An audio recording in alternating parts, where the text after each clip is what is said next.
If you like this video, please give it a thumbs up and hit the subscribe button as well as the bell to be notified of future videos. Thank you. We are back and I'm recording from Pretoria. It's the first time Legacy is recording from South Africa. I'm sure that the signal is not as good as always. I've tested it. It is a lot slower than in Switzerland. But we will try our best. And so we have General McGill here, McGill Alexander, the paratrooper himself. So you're welcome here. Thank you for coming back once again. And I think we're now almost at the final one, probably the final one. And we will regret not seeing you. I have to tell you that. Well, of course, maybe there'll be something else for me to talk about at some stage in the future. So I must say I've enjoyed the conversations. It's given me an opportunity to dig back into my past and to try and recall a lot of the things. I think I probably got a lot of finer detail wrong, because one does tend to do that when you're working on memory. But I think the general story of how my military career went was probably reasonably accurate. So, of course, I do have a bit of a cold at the moment, so my voice might not sound as good as it should. But I didn't want to delay the recording. So it's good to see you in South Africa, although it doesn't look any different to me when I was looking at you in Switzerland. So. All right, of course, I intend speaking today on on my service in the reserve force after I'd retired from the regular force. And there was just one thing that I only realized afterwards that I forgot to mention that happened before I retired, a couple of years before I retired, but perhaps it just bears mentioning because it was quite a highlight for me as well. I got invited by a group of South Africans who had arranged to participate in the old paratroopers, who'd arranged to participate in the I think it was the 60th. Yeah, I think it was the 60th commemoration of the landings on in Normandy on the French coast. And the paratroopers were doing some jumps there, and these guys had arranged for an old Dakota stemming back from those days to drop some paratroopers, and I was invited by these guys to go over to join them and to go over. So we flew over to England and then crossed the Channel on a ferry, and we gathered in Normandy, and we were taken to a little airfield in France, not very far from where the landings took place, and that's where they had the Dakota and the old parachutes, and it was these old British X-type parachutes. At least they let us jump with reserve parachutes, because, you know, the Brits never used reserves during the Second World War, and in fact, when they jumped at Suez more than 10 years after the war, they were still not using reserves. So you know, it was it was around about that time, I think it was about 1956, that they actually introduced reserve parachutes in the British Army. But for our commemorative jump, we all had reserve parachutes, and they also dug up. I'm not sure where they got it. It was a group called the Pathfinder Group, old paratroopers British paratroopers who had this group, and the South Africans had made contact with them.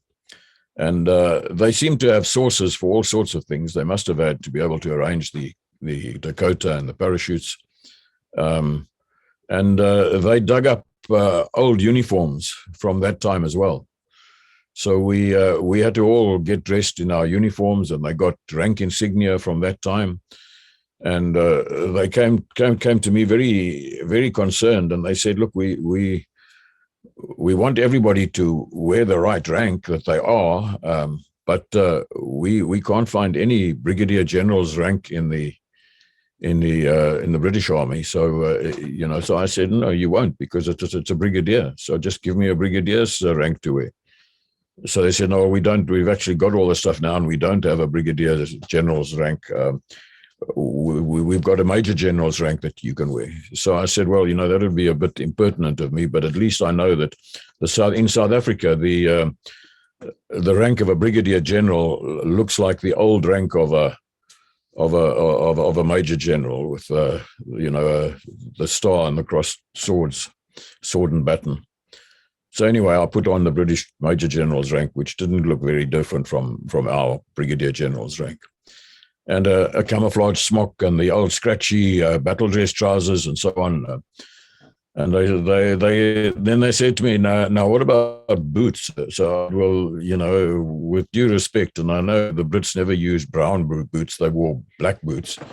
But I brought my brown South African paratrooper boots with me, and if you don't mind, I'll just wear those. So that's what I did. And we jumped. There were no seats inside the Dakota, so we had to sit on the floor. But that wasn't a big issue. And we jumped on one of the Normandy DZs over there, which was a great experience.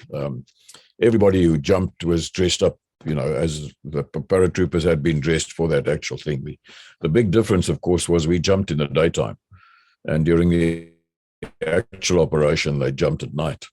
But it was quite a moving thing to be there, and we attended a few meetings and services and so on, memorial services and things like that. The interesting thing about it was that they were having a wreath laying service, and all the guys who jumped had come together, and there were other people there, and the British Parachute Regiment was there, and they had crowds of people around the little memorial where they were, and they had some British generals and other important guys there. And the Parachute Regiment had, I forget which battalion it was, but one of the battalions had provided people on duty around this place, and they had big casks of water and bottles of water inside these casks, and they handed them out to people. And I suppose they were also there to just keep order and see that nothing went wrong. But the people were all civilized, decent people, and there was no real danger of that happening. So I'm standing there with one of the other guys, one of the other South Africans, and the other guys were mostly Afrikaans speaking, and so I was speaking Afrikaans to the other guys. So in front of us is a British paratrooper with his red beret on and so on, and we're talking, the two of us, and I said, so I can't remember what it was. I said something about maybe we should ask one of these guys for some water or something, because we've been standing for quite a while. And this British paratrooper turns around and looks at us, and he says to us, "Maar moenie bekommerd wees nie, ek sal vir julle water reël," And we looked at him. Lo and behold, it was a South African who'd gone over there and joined the British Parachute Regiment, and so we chatted to him for a while, which was rather nice. So I thought I'd just mention that because it was a bit of a highlight for me to be able to go. It meant that I jumped at a commemorative service and parade and jump at Arnhem, and also now at Normandy. And I'd been to Normandy before and done a sort of tour on my own and gone to the museums and the various other places. But yeah, we had a good opportunity to do that as a group, and we went to Pegasus Bridge, which is quite well known from the glider landing that took place over there. And it was really great to look over the actual battlefields and so on. And you could get a good idea of the when they speak about the battle of the hedgerows. And, in that part of France, all the fields have got little hedges all around them where the guys could have been hiding away, and you'd never know who's going to shoot at you through the hedgerows and so on. It couldn't have been an easy terrain to fight in, and not open like the desert or, fairly deserted like the bush. It had people all over the place, little villages and little farms and all these lanes and hedgerows and so on. It must have been difficult for those paratroopers, and they certainly did a good job. Both the British and the Americans, they were amazing.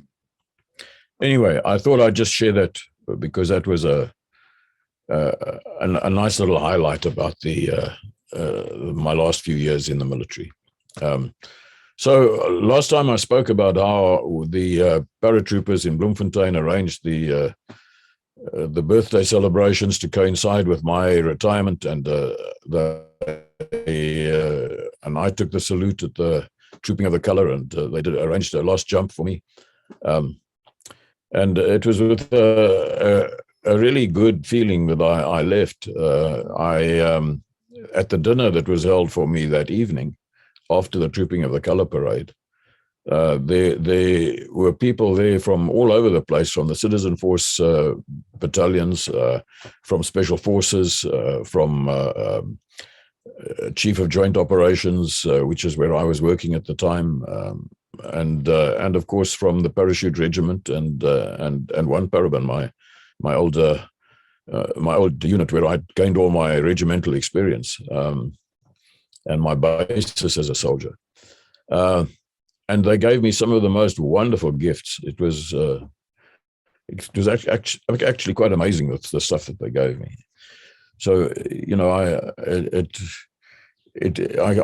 the infantry formation had somebody there, and they were giving me gifts and so on. And I've got all of those gifts in my study, and I sometimes think to myself, you know, giving me all of those gifts, they didn't have to give me those gifts at all, but it could mean that you know, they were really sorry to see me go, and they wanted to give me some form mementos or so. Or it could be that let's just give him something just too pleased to get rid of this guy now. So, but I really don't think it was that. So, you know, there were a couple of nice speeches made, and Colonel Andy Martu was the regimental commander.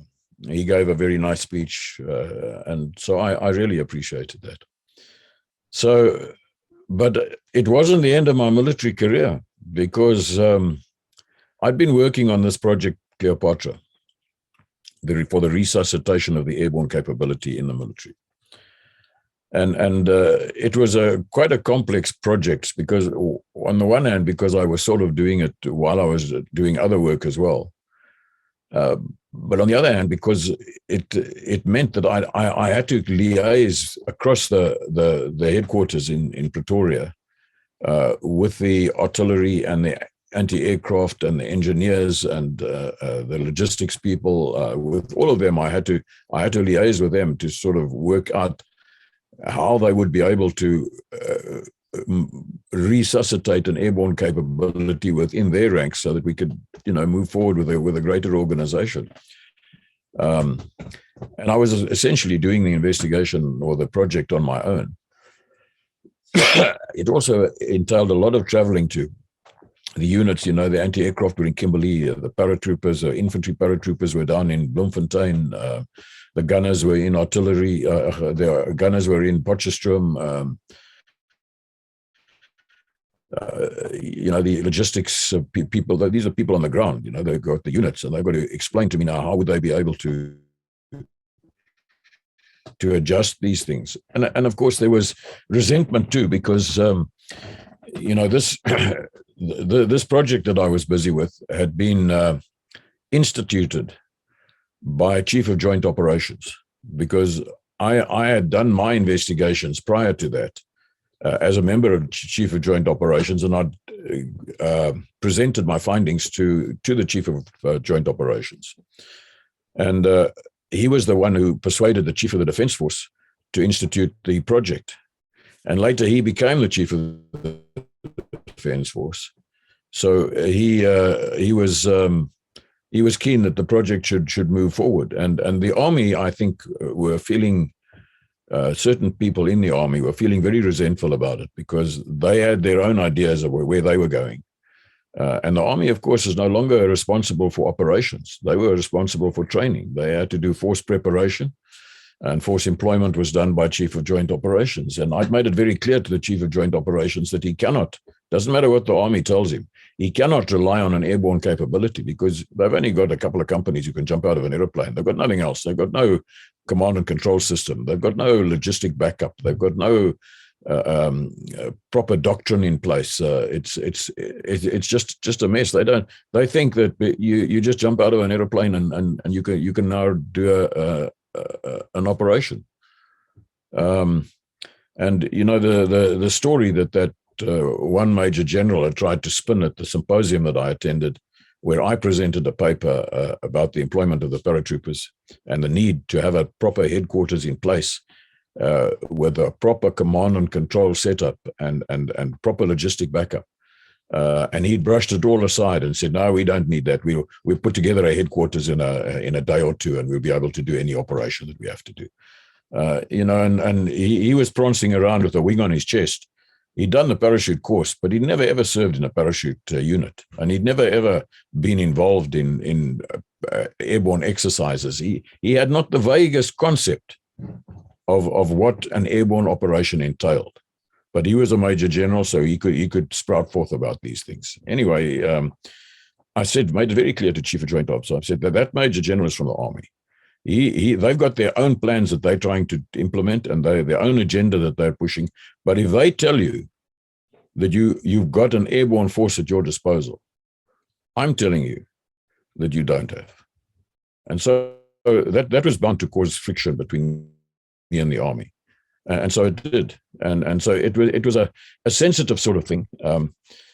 And I wasn't always very good at handling sensitive things because it used to annoy me when people were being underhand and coming with hidden agendas and trying to undermine what you're doing. And so I didn't keep quiet about it. And we had a number of chiefs of joint operations over that sort of period.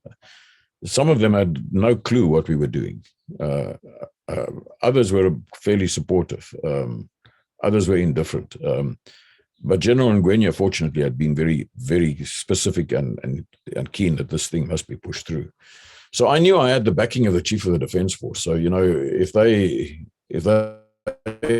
went to squeal to Chief of the Army, he would have to go and fight it out with the Chief of the Defense Force. And, you know, just as that general who disagreed with what I was saying was a major general and I was only a brigadier general. So the Chief of the Army is only a lieutenant general and the Chief of the Defense Force is a full 4-star general. So, you know who's going to win that battle.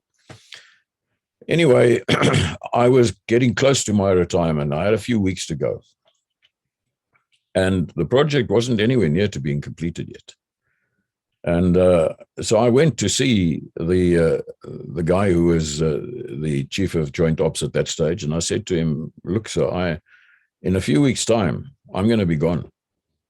I'm retiring, and then this project is going to just sink. It'll just disappear. Nothing will come of it. So he said, well, what do you suggest we do? I said, you got to appoint somebody else to take over from me and to continue running the projects. And they hummed and they hawed and they said, can you suggest some people? So I suggested 1 or 2 paratroopers that I knew who you know, had good airborne experience and would have a better grasp of what was going on. One of those that I recommended was Johan Blau. But they came back to me and said, no, he's taking a severance package, so we can't rely on him. I named 1 or 2 others. I also said, no, those guys are not available. They can't do it. And then the Chief of Staff at Chief of Joint Ops at the Joint Ops Division, he was a former Transkei officer, Major General Cheeky. And I always got on very well with him, although, you know, we had some disagreements, and I used to get very frustrated because he didn't grasp some of the things that I was trying to do in the doctrine area, which would have been my field of responsibility. I always remember one day he came into my office.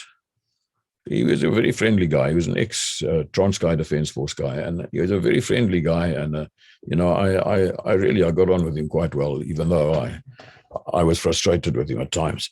But he came into my office and to talk to me about something, and he looked in the corner. I had my rucksack, my standby kit, packed with the suspension rope wound into place and tied on with elastic bands, because that's what you jump with when you go parachuting into an operation.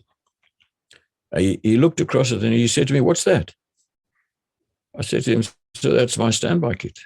He said, "What for?" I said, "Sir, in case I get called on to take part in an operation." He said, "That's not going to happen." I said, "Sir, you can't guarantee that." I said, "Look, I'm a brigadier general," and I pointed to my ranks. I said, "That means in the way that the South African Army functions at this stage, that means that that rank says I should be able to command a brigade. And this on my chest here is a parachute wing. It's not just an ordinary parachute wing, it's a instructor's parachute wing and a free fall qualified instructor's parachute wing. So that means that not only should I be able to command a brigade, I should be able to command a parachute brigade." He said, "But we don't have a parachute brigade." I said, "No, I know that, sir. That's why I'm working on Project Cleopatra.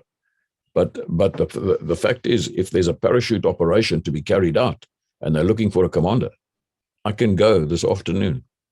My kit's all packed and ready. And if they want me to jump for the operation, or if I ascertain that it's necessary to jump, my kit is ready. I can go. That's the way a soldier operates." And he looked at me, he said, "But you're a general. You're a general. You don't seem to understand." So I said, "General, with all due respect, sir, you're the one who doesn't understand. As long as I'm in the military, I can be deployed to go on operations. And if I want to strut around with a brigadier general's rank on my shoulders, I must be prepared to do that job. If I'm going to wear a parachute wing, I must be prepared to parachute into an operation. Otherwise, I must take my wing off. It becomes an honorary wing. It doesn't mean anything. And I can tell you now, so since I left the parachute brigade, which had been 12 years before that, I said, since I left there, I've remained current in parachuting. I said, I don't get any parachute allowance for it. I don't get any benefit from it. But if I'm called on to do the job, as long as I'm in the military, I will be able to do that job. So he left my office shaking his head and saying, "You just don't understand." So, that's the situation we came to when I had to leave. There was nobody to take over Project Cleopatra. So he came to me again one day. He came into my office. He would often pop into my office and chat to me. And he said to me, "Are you prepared to when you retire, are you prepared to sign up in the reserve force?" And I said, "What for, sir?" He said, "To continue with Project Cleopatra." I said, "Sir, I'm not prepared to come back into an office here and work on a full-time basis. I've made all my arrangements. When I retire, my wife and I are packing up everything on the farm where we're living now, and we're going down to Port Elizabeth, where we've got our house, and I'm going to settle in to my retirement in our home in Port Elizabeth." So he said, "But that doesn't need to be a problem. You don't have to come every week. Maybe you can come up for 1 week a month to work on it. And if you're part of the reserve force, we can fly you up. We can provide you with accommodation while you're up here." And so I said, "So that job is going to take a little more than a week a month." He said, "No, we'll see. We can find some people to help you up here who can." So anyway, he eventually persuaded me to join the reserve force, which it didn't take too much persuading, because I wasn't, I was looking at my retirement and saying, "Yeah, I'm going to miss the military. There are things that I really like to still do, and I don't feel good about leaving Project Cleopatra unfinished." So I said, "Okay, so we'll do that." So I signed the forms, and next thing is the the headquarters quartermaster phones me and he says, so you're retiring next month or whatever it was. You need to hand back all your classified or your controlled items. So I said, yes, I understand that. I'll go through the whole procedure of clearing out and I'll hand everything back. And he said, and just remember also your camouflage uniform. That's a controlled item now. You have to hand back all your camouflage uniform. So I said, well, that's not a problem, but you need to understand that I've now joined the reserve force. So on the 31st of March, I terminate my employment in the regular force. But on the 1st of April, I'm part of the reserve force. So the guy looks a bit concerned and he says, well, that's all right, sir, but you've got to clear out first from the permanent force or the regular force, and then we'll reissue you with whatever you need on the next day. I said to him, look, you must be some sort of a nutcase. I'm not going to do that. I haven't got time to fiddle around with that sort of thing. Let me give you a suggestion. You're the loggy. Get all my forms with everything that I've got that's a controlled item and transfer those things onto another form for me as a reserve force guy, and then bring it to me and I'll sign it. He said, so, but we've got to make sure that this stuff is properly controlled. I said, listen, I'm the Brigadier General here. If you people didn't think I was good enough to be a Brigadier General, you should never have appointed me. And if you think a Brigadier General is going to diddle the military by stealing stuff that are controlled items, then you should never have appointed him as a Brigadier General. He said, but so I didn't appoint you. So I said, so you are questioning my integrity. He said, no, that's not what I meant, sir. So I said, look, just go back to your stores and sort out the admin, and I'll sign the papers. I haven't got time for this sort of nonsense. So, you were talking to me in the one discussion, you were speaking about open door policy. So this guy had reached the point where I needed to say to him, like, jy praat nou twak, vat jou goed en loop. So that's what happened. I didn't have to go and hand back everything and then the next day go and draw it all again. So, but some of these loggies, some of these storemen, a storeman's never happy unless all his shelves are full. It doesn't matter if the guys outside have got nothing, but as long as his shelves are full in his store, then he's happy. Then everything's okay. But I wasn't going to let that guy come up with a ridiculous thing like that. So I found myself doing Project Cleopatra in the reserve force.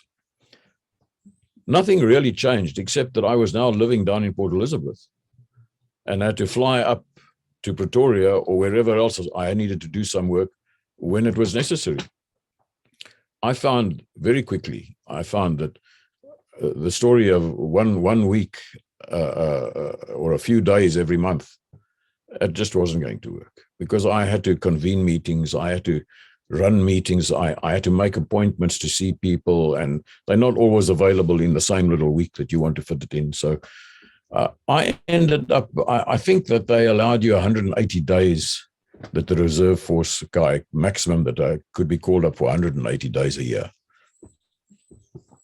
I used that completely. It basically meant that a total of about 6 months of the year I wasn't at home. But it was broken all the time. So I'd be away for a week or 10 days, and then I'd come home again. And maybe a week or 10 days later, I'd go away for another week or another 10 days.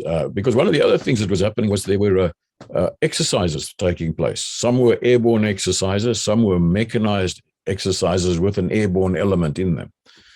So I found myself going up to Luatla quite often and doing what was necessary over there. And I also found that, the guys from the Bisley Union had said to me, well, you're still going to be the chief range officer every year. So I said, yeah, I guess I can still make that. But then I thought to myself, but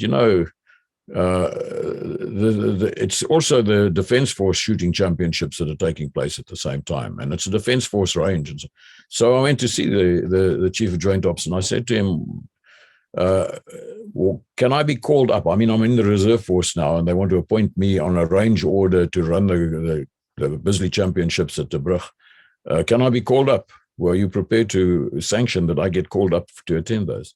So he said, yes, of course. It makes sense for you to do that.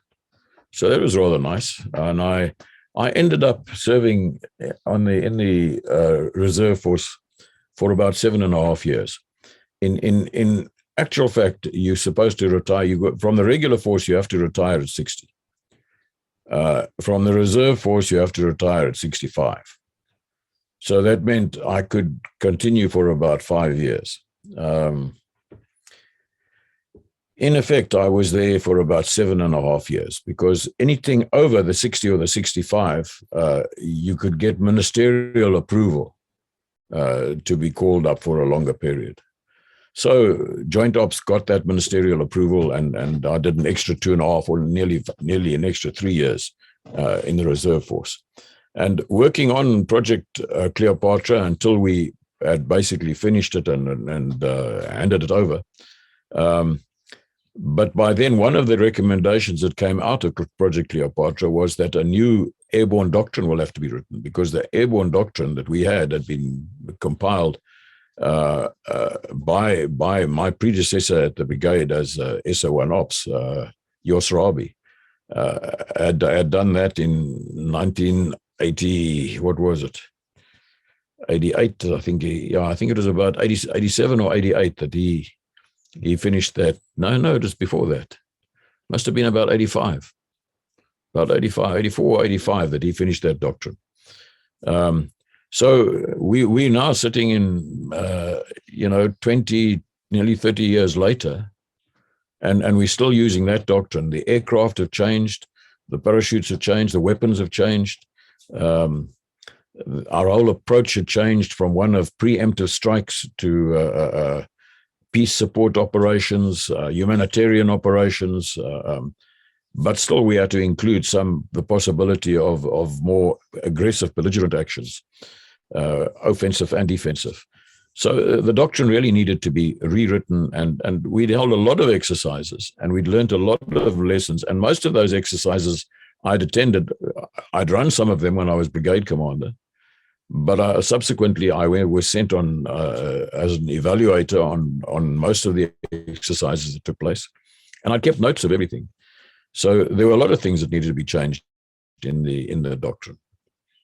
So when I'd finished the Project Cleopatra, I was asked to now continue, conclude the rewriting of the doctrine, the airborne doctrine as well, and that's what I did. And but I'd found that working from Port Elizabeth and with most of the things happening up in Pretoria wasn't really working out properly. And I'd be flying up for one day just to attend a meeting, and I'd be in the meeting for maybe 2 or 3 hours, then I'd have to fly back again. And it didn't seem to me to be cost effective to be running it like this. So I went to see the Chief of Joint Ops about it, and he referred me to General Cheeky, his Chief of Staff. So I said to Cheeky, look, I've got to, I want to ask you if you can give me just maybe a major that can be spared somewhere, a regular force major who's based in Pretoria, so that I can, anything that I need to hand over to him, any meetings that need to be attended, I don't have to go traipsing up from Port Elizabeth every time, that this guy can do those things. He can also do all the admin, so that I don't have to sit for ages in Pretoria, busy drawing up reports and writing letters and so on. This guy, I can just tell him what I want to do, and he'll do that. So he said, well, we'll have to see if we can find anything. And then he came back to me again, and he said to me, look, I can't find a major that I can give you to do that job. He said, but would you be prepared to take a colonel?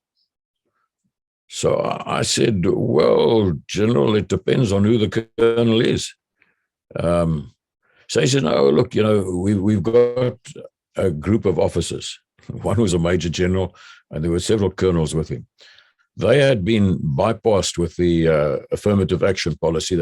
All of them had been replaced. They were still being paid, but they didn't have jobs. and they took this very, very seriously. They didn't do what I did. I just said, all right, so you're replacing me. I'll find something to do. And I worked on Project Cleopatra. But these guys had nothing to do. So they were all sitting at home and getting paid. But the politicians wouldn't allow them to be appointed in any permanent post because they were white.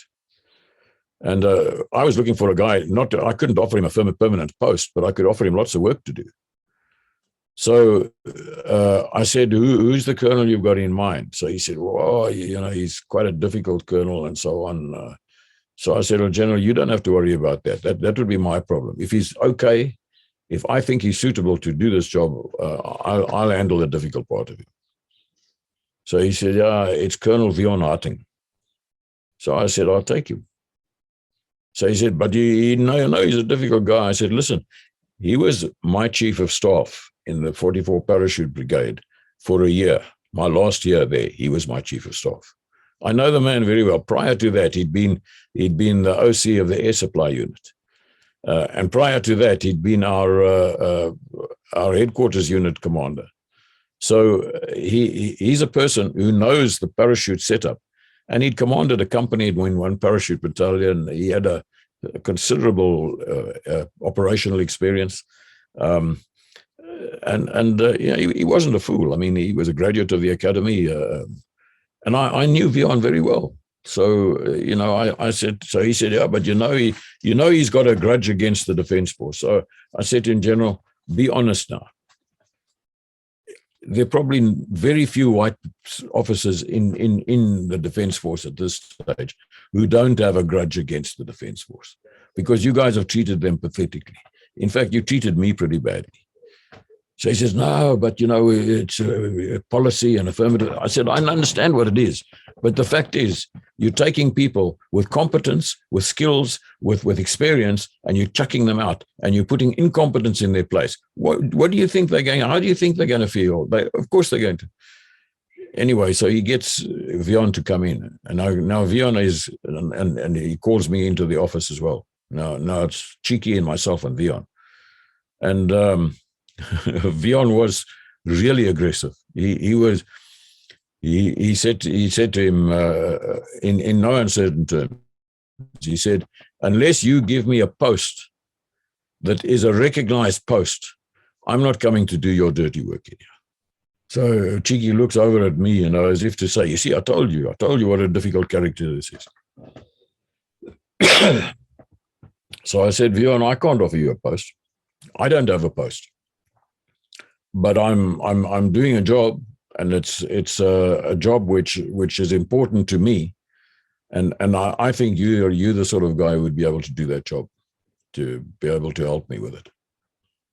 So he turned back to we had quite a heated discussion of that period, and then he turns back to General Cheeky and he says to him, General, I'll do this job, but I'm only doing it for General Alexander. I'm not doing it for you, and I'm not doing it for the Defence Force, because I've got no time for you or the Defence Force. Cheeky was just too glad that the guy had, he was being pretty much insubordinate at that stage, but Cheeky was just too glad that he'd agreed to do it, because I'd said to him, if you can't get somebody to do this, I'm withdrawing. I can't run the thing, spending most of my time in Pretoria when I'm trying to settle down in Port Elizabeth. So that's what happened, and I had Vion, and Vion was like gold to me, because he understood me, he knew how I worked, and he understood the subject that we were involved in, the whole question of airborne operations. So I could give him things, and he would write the letters, and he would finalize the reports, and he would go and attend meetings, and he'd give me solid feedback. He knew what sort of feedback I wanted to get, and it worked very well. So both of us started attending airborne exercises, assessing the exercise. They didn't want to say, you must evaluate the exercise, because evaluate is a formal term which implies a whole lot of things in the military. And then you've got to award points to these people, and you've got to tell them where they were done badly, you failed your evaluation or whatever. And they knew that I would do that. So they didn't want us to evaluate them. We didn't form an evaluation. There was an evaluation team, but they wanted us to just assess what was going on so that we could give feedback to Chief of Joint Ops. Because this is the Army that's doing the exercises, and it's the Army that's doing all the force preparation, just with little inputs from Chief of Joint Ops. But I'm representing joint operations, and I'm working for joint operations, and I'm looking at it purely from the point of view of employment of this force. Is this force capable of being deployed to do what they say they can do? And I found problems with the Army, with the Air Force, with the medics. We didn't have anything to do with the Navy, so that wasn't an issue. But with the others, I found problems and mistakes with all of them. And I submitted reports. My reports all went to Chief of Joint Ops. But he then disseminated them to the Army and to the medics and to the Air Force and so on. So in that period when I was a reserve force officer, I think my shares were pretty low with all the arms of service. They didn't like what I was doing, but I think we were moving in a direction. We were going somewhere.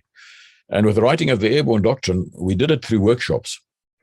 And I'd tell Vion, okay, we're going to be working with artillery. Now, if you can get me somebody from the School of Artillery, and maybe someone else from the Directorate of Artillery, and then see if you can get a naval guy to come to the workshop, who's an expert in NGS, naval gunfire support. And we'll need an Air Force guy as well, so that we can do the whole fire support coordination, the doctrine around this and how it's going to work. Man, and we had some incredible workshops, usually about 2 weeks at a time.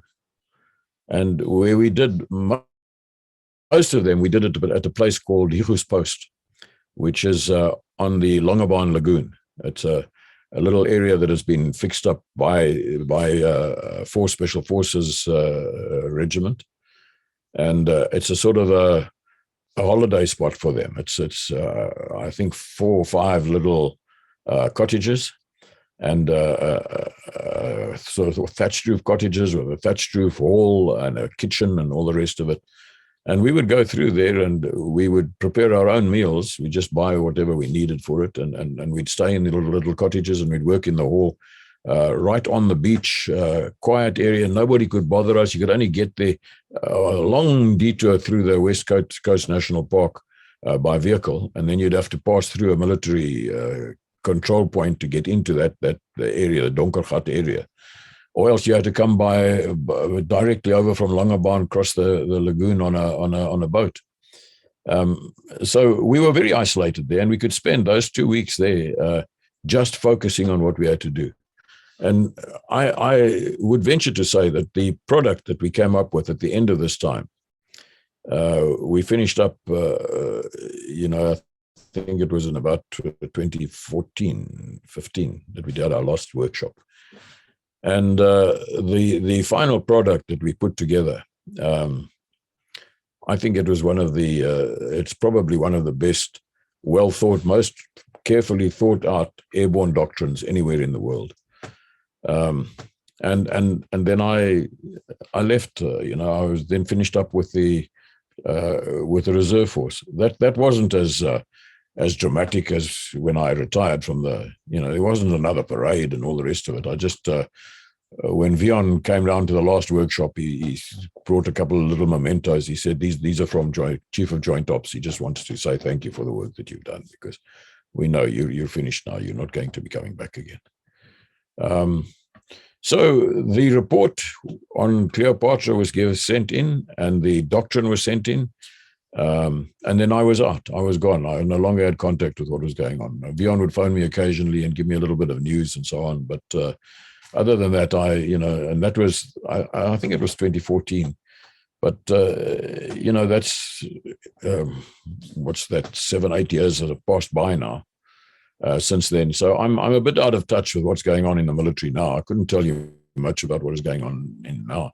But one of the people who attended most of our workshops who was sent by the Army, and I'm very grateful that they sent him. and not somebody else. There were other Army people as well, but this guy was there for most of our workshops, and that was Colonel William Dixon. Initially as a lieutenant colonel, and then as a colonel, and he is without any doubt the most knowledgeable person in the SANDF now on airborne operations. So he gave a lot of very valuable inputs. He was also the commander of the SANDF force that was in Bangui in the Central African Republic when the Salaka rebels attacked them.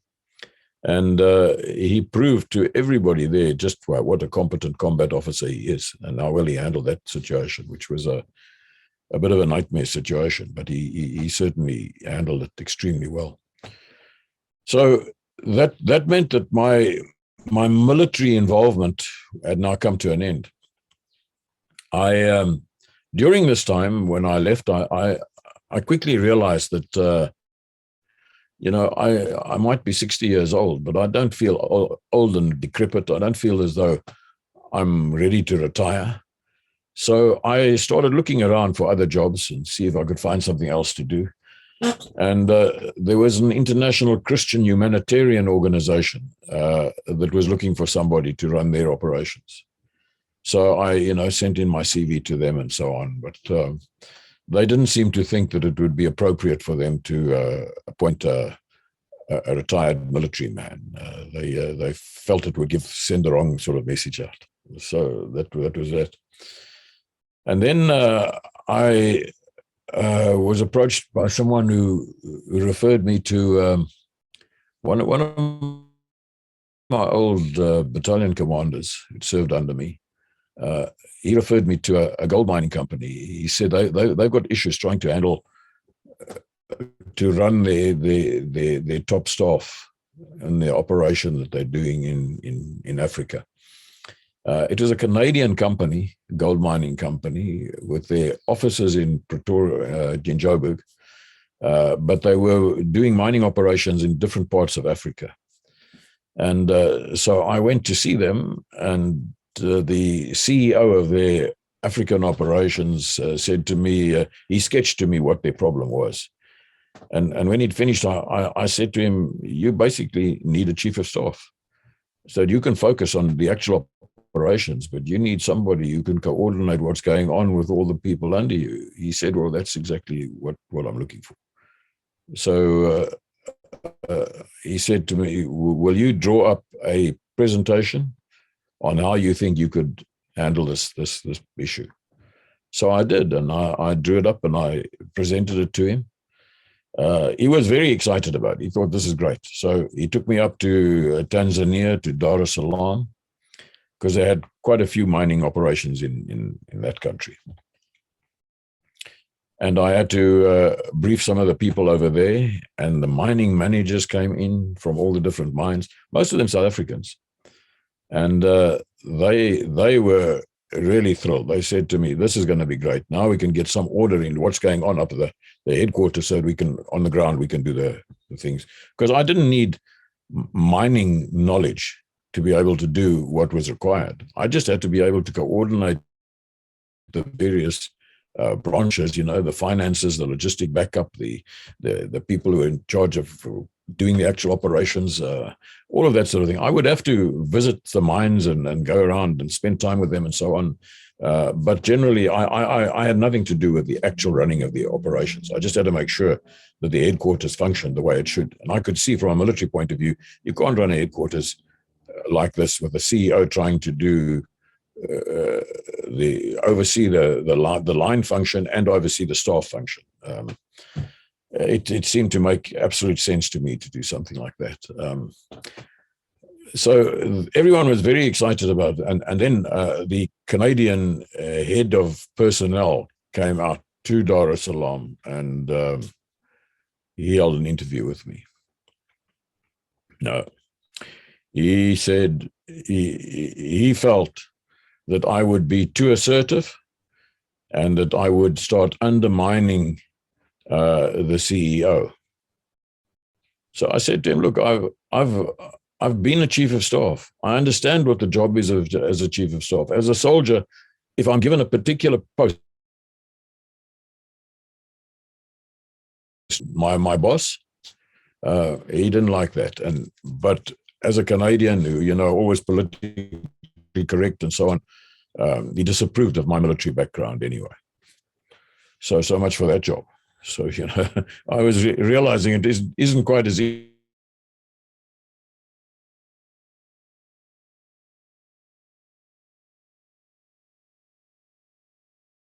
to do what your job entailed in the military. They think you're just trying to kill people. They don't understand any of the other stuff. So then I was contacted by a former school classmate of mine who owned poultry farms and game farms and all sorts of concerns, very well-to-do person. And he said to me he wanted somebody to look at his establishing and running a security structure because he's experiencing thieving, and his big concern was in his game farms, he's got rhinos and he wants to protect the rhinos and so on. So he held discussions with me, and I told him, gave him some idea of how I would approach the problem. And he was very enthusiastic. This was going to be a great job, I'd have to move out and get closer to where the operations are. I said, well, as long as you move me, I'm quite happy to do that. No, that's not a problem. We get it on. And suddenly things went very quiet, and then I never heard from him again. So, that wasn't going to work either.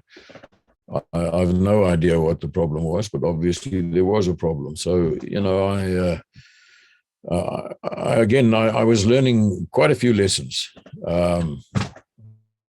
from this sort of thing, and finding out just how little people really understood what a general officer, what his background must be to get to becoming a general officer. Well, I don't know about today's general officers, but I'm talking about back in those days. So I opted for offering my expertise to anyone who is interested in documenting Second World War military issues.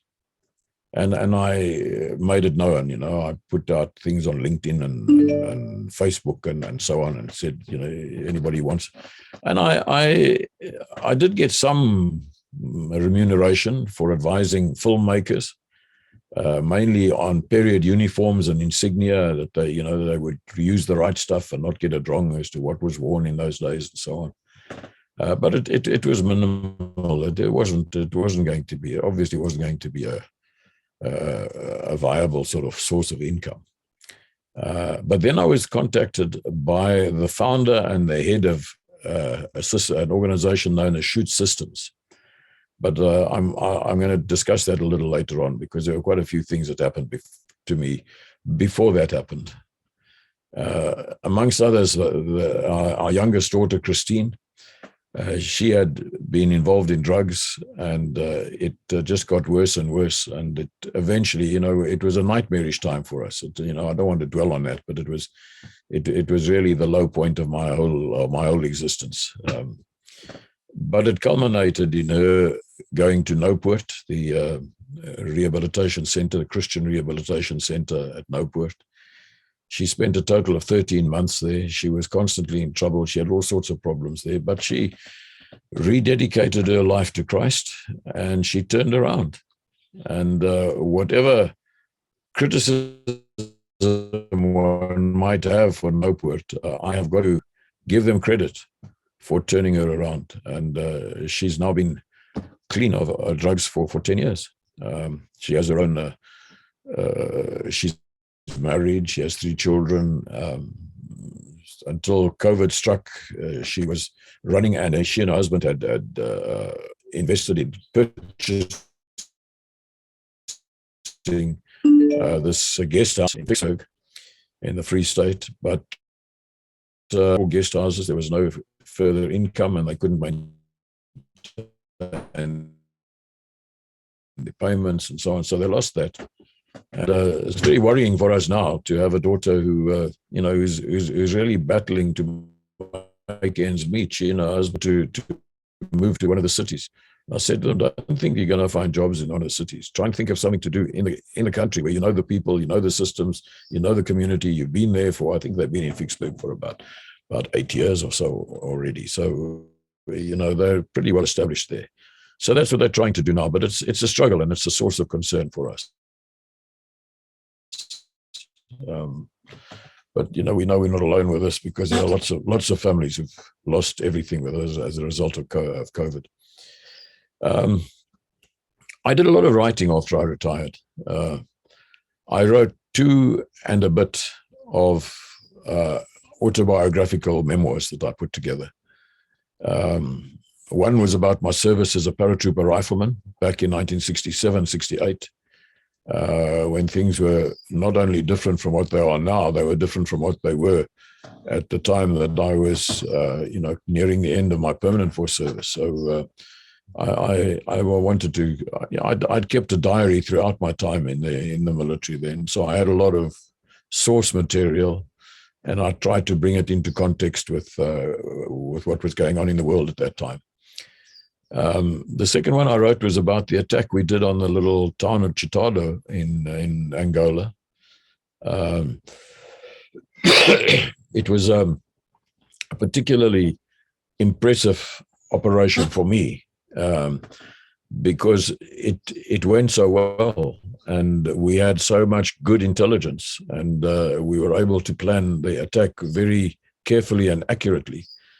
And my paratroopers, my soldiers, were just phenomenal in the way they carried it out. So I felt that should be recorded somewhere for posterity, because it's just glossed over in many of the histories of that era. That's just a sort of and an attack was carried out on Chitalo, and that's about all they say. So there was a lot more to it than that. So I've managed to put that together. Something.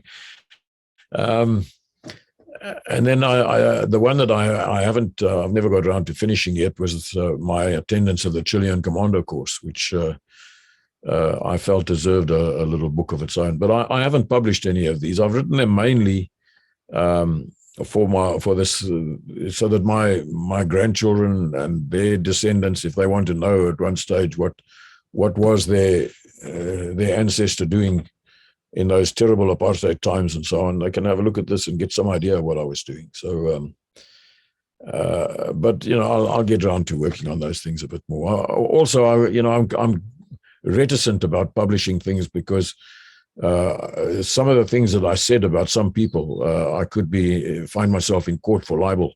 So I rather just keep it a little low profile at this stage. There was 1978 when we finished at the academy. Now in 2008, 30 years later, we had a reunion, and those of us who could got together in Saldanha. It was really nice. We had a dinner there. We had a tour of the academy. The boss of the academy at that stage was a naval guy who I knew very well from he'd been at the academy at the same time as us. He wasn't in our year group, but he was there the same time as us. And when I'd been the editor of the student newspaper, he was one of the reporters who served on the newspaper with me, Derek Christian. And he was very accommodating for our reunion. We went up there, and he took us on a tour of the academy and brought us up to speed with what they're doing at the moment and so on. And then we had this little dinner at the Meerestein restaurant, which was a well-known dive for the students back in those days. And we got as many of the lecturers who were still alive, we managed to get hold of and brought them there for the dinner. And that was really nice. What was sad though was not everybody who was still alive could make it there, because some of them were working overseas for the United Nations, like Craig Harrison and so on. And some of the guys we'd lost touch with. Now, we were only 18 guys who graduated.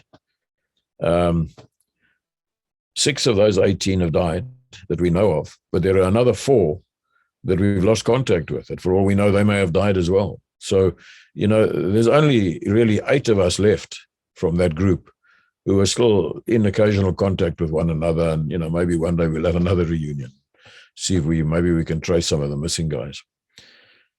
I attended a seminar in Midrand where it was a seminar on researching South Africa's post-1945 military history. And what I did, because at that stage I was quite heavily into my PhD thesis, which I'd started with a year before I retired from the regular force. And I'd been working on that, on and off in the time in between. Ultimately, it took me 10 years to finish the whole thesis. But I outlined my proposed thesis at the seminar and what I was going to be discussing in the thesis. It was a very interesting and illuminating seminar. I got some very interesting views that were put out there, and quite a few guys who'd written books, and they had their books available there and so on. I also continued something that I'd started before I retired. I had now acquired, as a brigadier general, I was able to purchase a subsidized vehicle, and I had this double cab 4x4 Isuzu Bakkie that I fitted it out for camping with a roof tent and drawer system in the back and tables and everything else. It was magnificent. It was a wonderful thing. And I used to, I started taking my old classmates and their spouses on 4x4 trips in Southern Africa. And, we'd go to parts of South Africa, we'd go to Namibia, we'd go to Botswana, we'd go to Zambia and Zimbabwe and all of these places and camping. Sometimes we'd have as many as 5 vehicles. Sometimes it was only about 3 vehicles, but we'd jam as many people as we could into them, and we'd camp out in the various places in the wilds. Mostly it was some of the guys with their wives that would come, but there were several of the girls from the girls' high who also came, and they brought their husbands along. And so, we'd go on these trips. And it was marvelous. The camaraderie that and the renewing of our school spirit from 50 years before. It was at that stage about 45 years before, and quite a few of them had also retired, so they had more time at their disposal. And we'd go on some of these trips 3-4 weeks that we'd be out, sometimes even longer. Occasionally we'd do much shorter ones, maybe just a week or 10 days. And we went to some magnificent places, the Richtersveld and the Namib Desert and the big game parks in Botswana, like Chobe and Moremi, and also the big ones in Zambia. Going to the Vic Falls. We went to Transkei a few times, and we. On one occasion, we had they weren't all always just for my old classmates. Sometimes I'd get a group of other people together and we'd go, and it wasn't something that anybody had to pay to come on. I mean, I was a leader and I was the guide and so on, but I didn't expect anybody to pay me anything, because it was great fun for me to be doing this. So each person, they just had to have a 4x4 vehicle, or they had to have access to one, or they could ride as a passenger with one of the other guys who had it.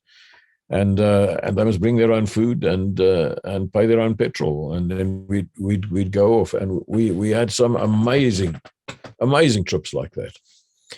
And then in 2012, Anne and I went on a round the world trip. Now we'd been planning to do this for some time, and we felt that the work I was doing for the reserve force, I was being remunerated every time I'd be called up. We were putting that away so that we'd have enough. We didn't all manage to put it all away, but we'd save from that, so we'd eventually have enough to go on this trip. But I realized by the time 2012 came along, Anne's health was deteriorating, and her mobility was deteriorating. She was battling to walk, battling to manage stairs and things like that.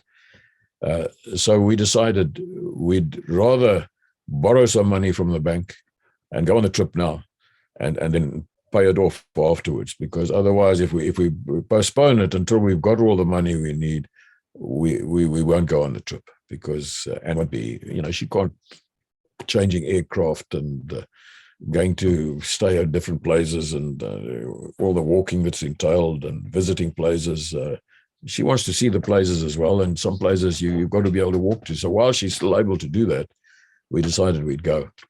And it was a wonderful. We were away for 3 months, because you can buy these special airways tickets at the groups of airways that are form an alliance that they offer. And if you keep going in one direction around the world, you can go right the way around the world with them. And the cost, the number of times you stop off, the more times you stop off, the higher the cost starts climbing. But if you don't have too many stops along the way, we found that for us to go over to America to visit our daughter and grandchildren, it cost only a fraction more to do the round the world trip, and we could include the visit to our grandchildren as well. So this was a wonderful opportunity for us. And we went from South Africa, we went to Spain. It wasn't really going, in an east-west or west-east direction. It was more directly straight up, but they accepted that. You haven't deviated from that direction yet. You're still going straight up. So we went to Spain. And after Spain, we went to the UK. We went to Spain. We stayed with some of our closest friends from Juan Gutierrez Castro and his wife, Mari Carmen. We stayed with them in Medina del Campo and for about a week. It was a wonderful time we had with them, a great reunion. And, they took us all over the place and spoiled us rotten. And the day before we left, we went back into Madrid and spent the day there. And he contacted some of the other guys who'd been on staff course with me, and we got together and had coffee or chocolate and churros on the Plaza Mayor in Spain. Wonderful sort of reunion time that we could spend with them over there. And then we went to England, where my sister has been living for, I don't know, at this stage it's probably close to 50 years she's been there. At that stage it was more closer to 40 years, but she and her husband and their 2 children, we were both married and grown up long ago, but we were able to spend time with them. And then we went over to America and stayed with, spent a month with our daughter and grandchildren. And then we had two other stops in the United States. We went from Philadelphia, where they are. We went to Chicago, and then moved up to, where we were fetched there by Zachary's parents, the family that had adopted the little boy that we'd had during the hostage crisis in Taiwan. And we'd kept in touch with them over the years, and Anne had visited them there before. In fact, I think we'd both visited them there before. But we went over there, and we were able to visit them and other friends who were living in Milwaukee. And then from there, we went to Portland in Oregon. And from there to New Zealand, and then to Australia. And then we returned home. So, I accomplished a couple of little ambitions that I had. They weren't really goals. They were just ambitions that I hoped to do one day. One was that I could now say I'd crossed the international date line,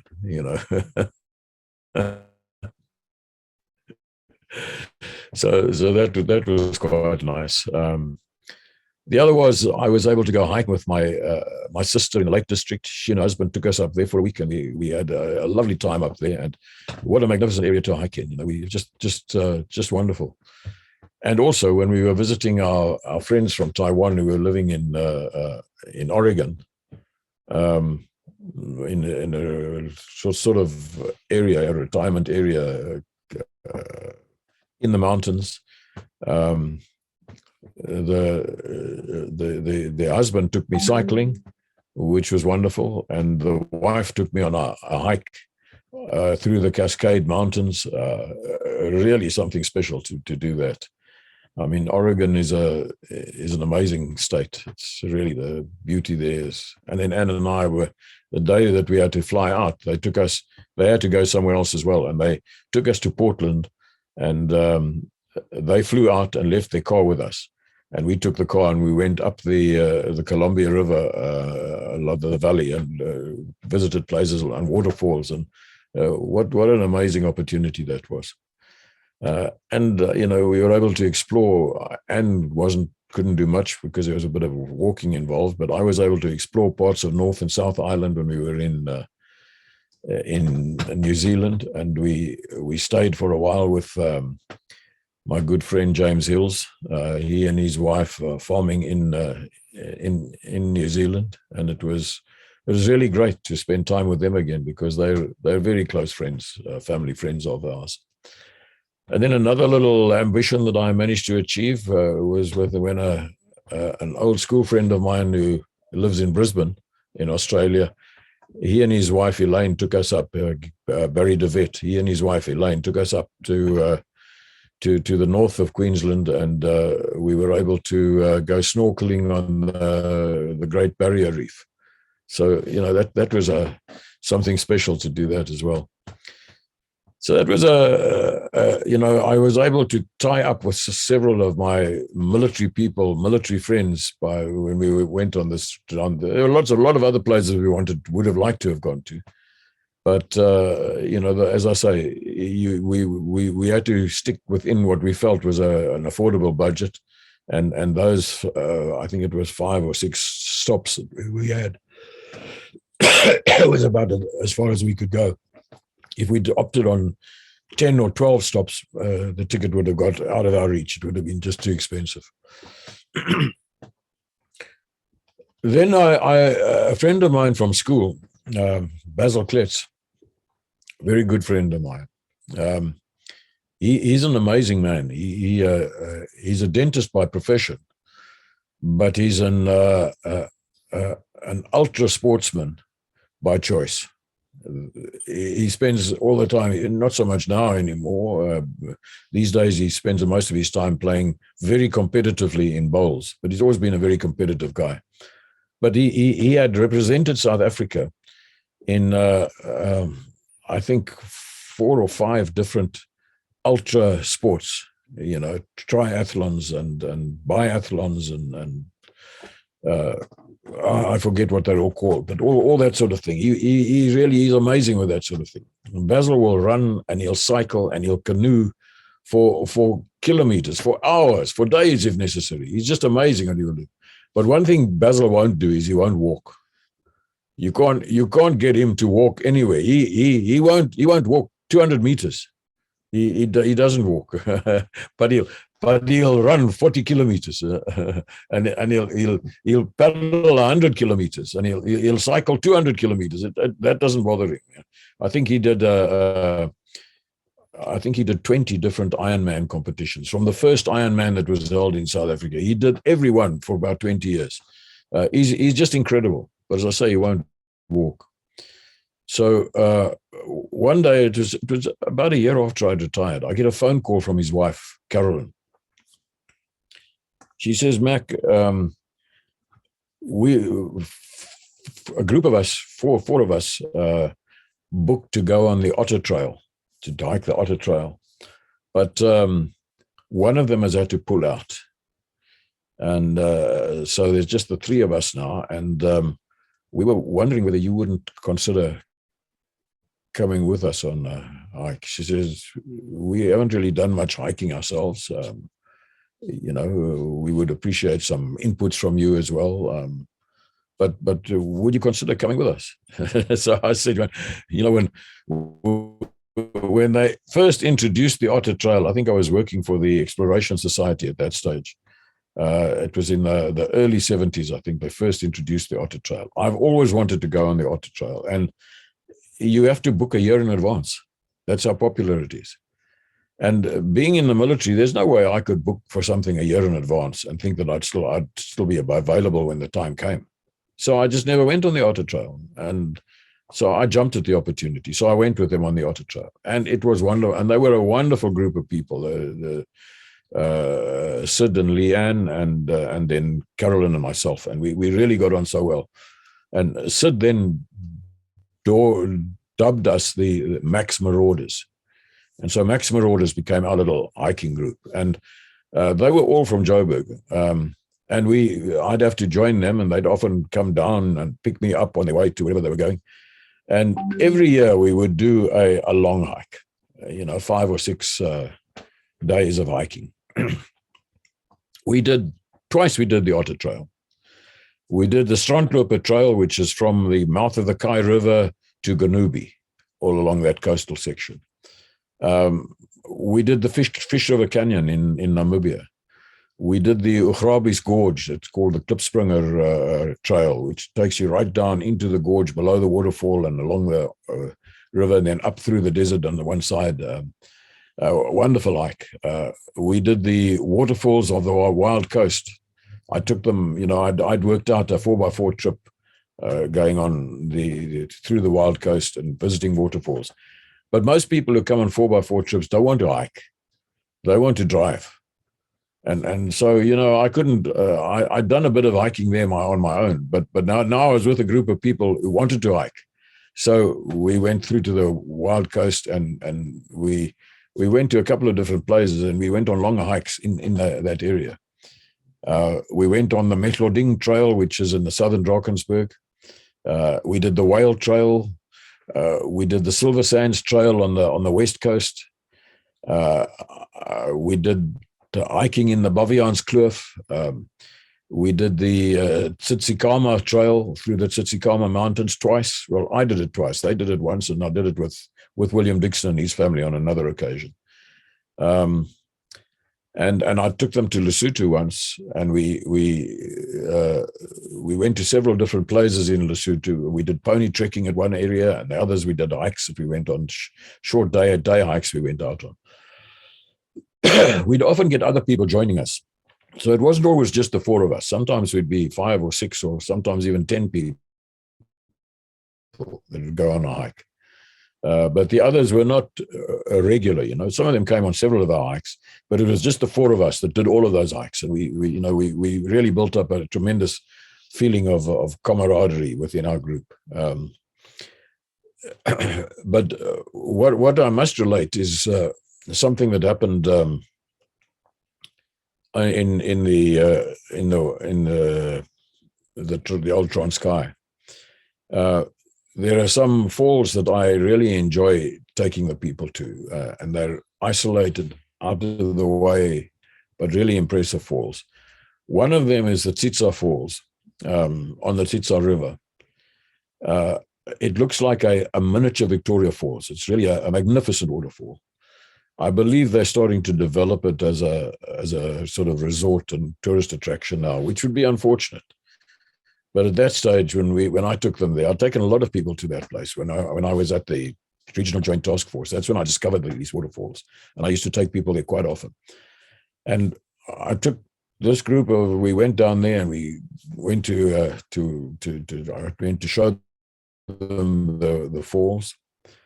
And Sid is not a great swimmer. He can swim a bit, but he's not a great swimmer.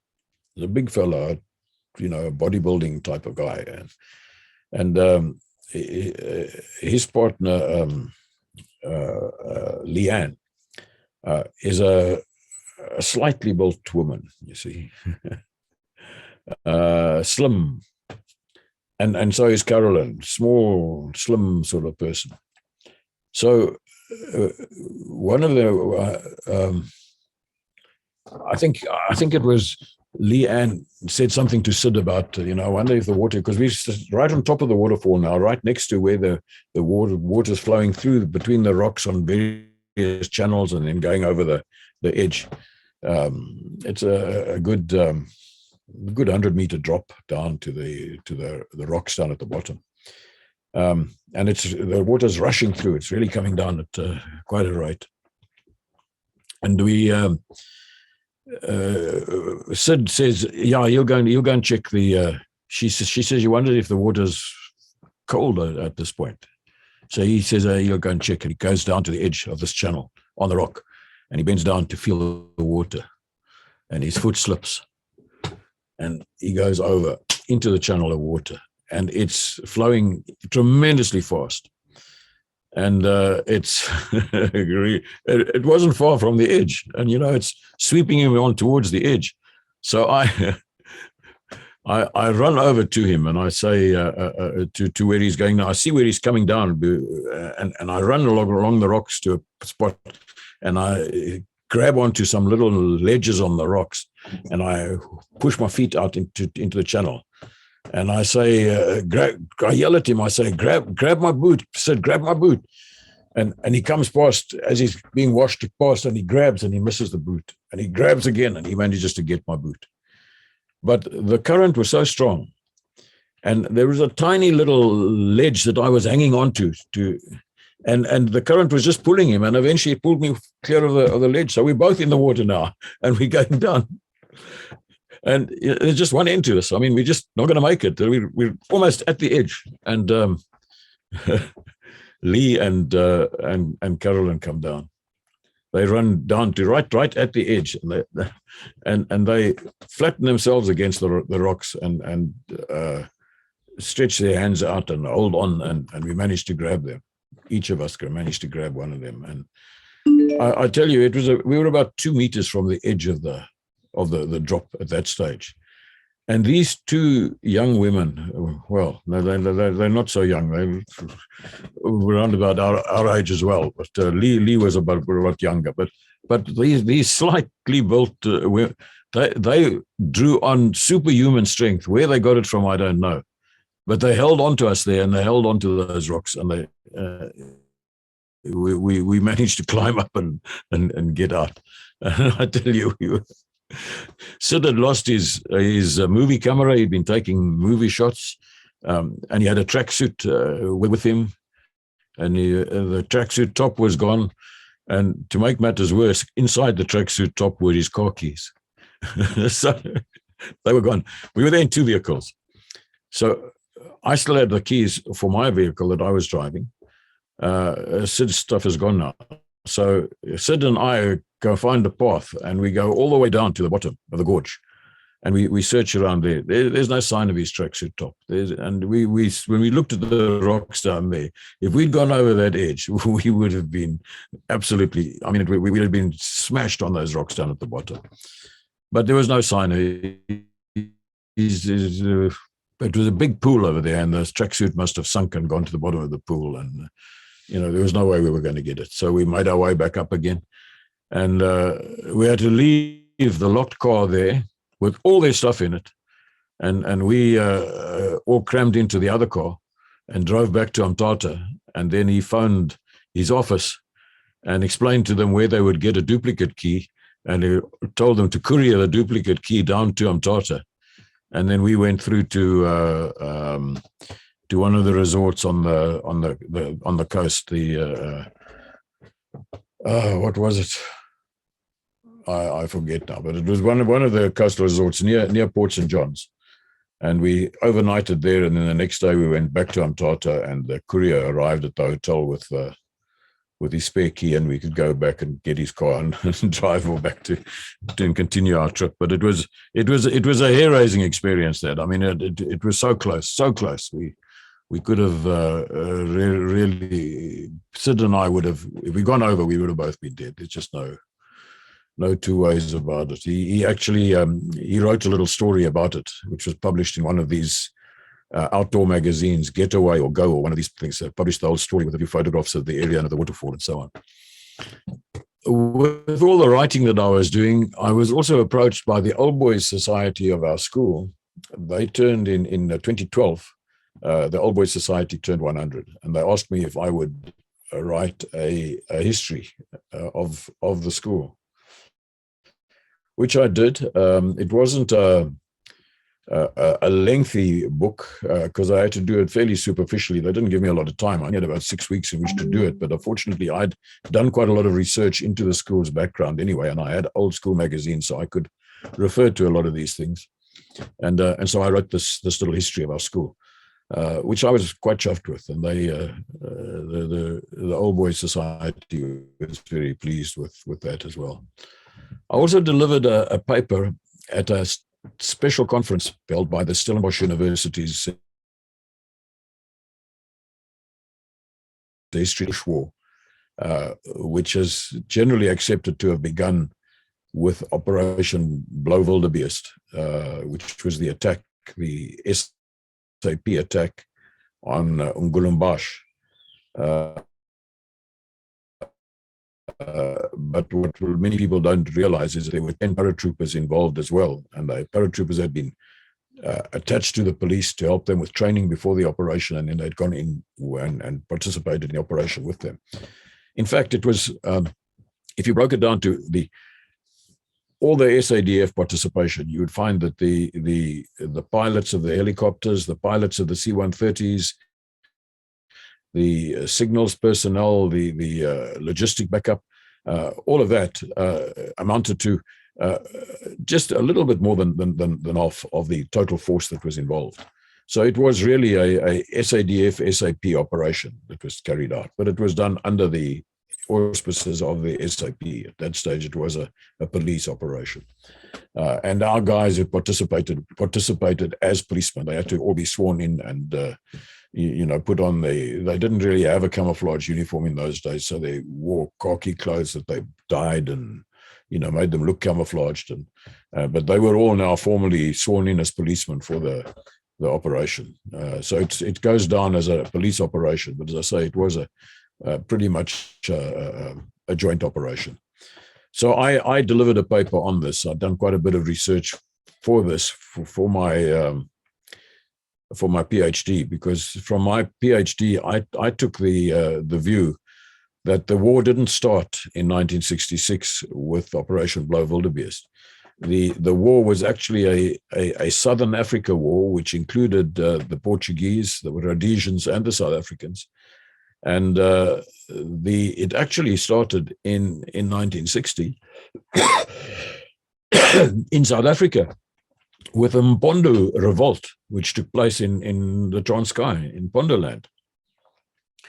And the defense force deployed a battle group into Pondoland, and the police had various units that they had sent for that particular operation as well.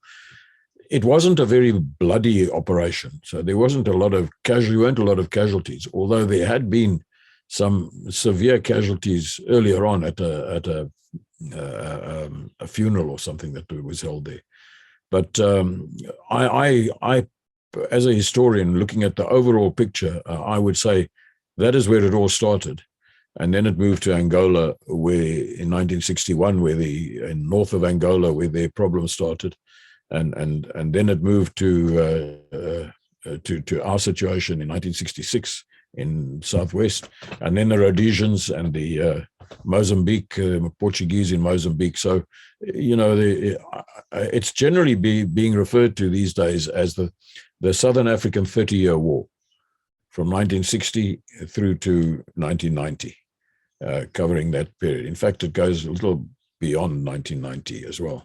And you could probably stretch it a little further back into the 1960, because you had in what was then Nyasaland, which was part of the Central African Federation of Rhodesia and Nyasaland. There was an uprising in Nyasaland. I think it was in 58 or 59. And you could probably take it right back to there, where the whole awareness of what was taking place in Southern Africa started coming out to the fore.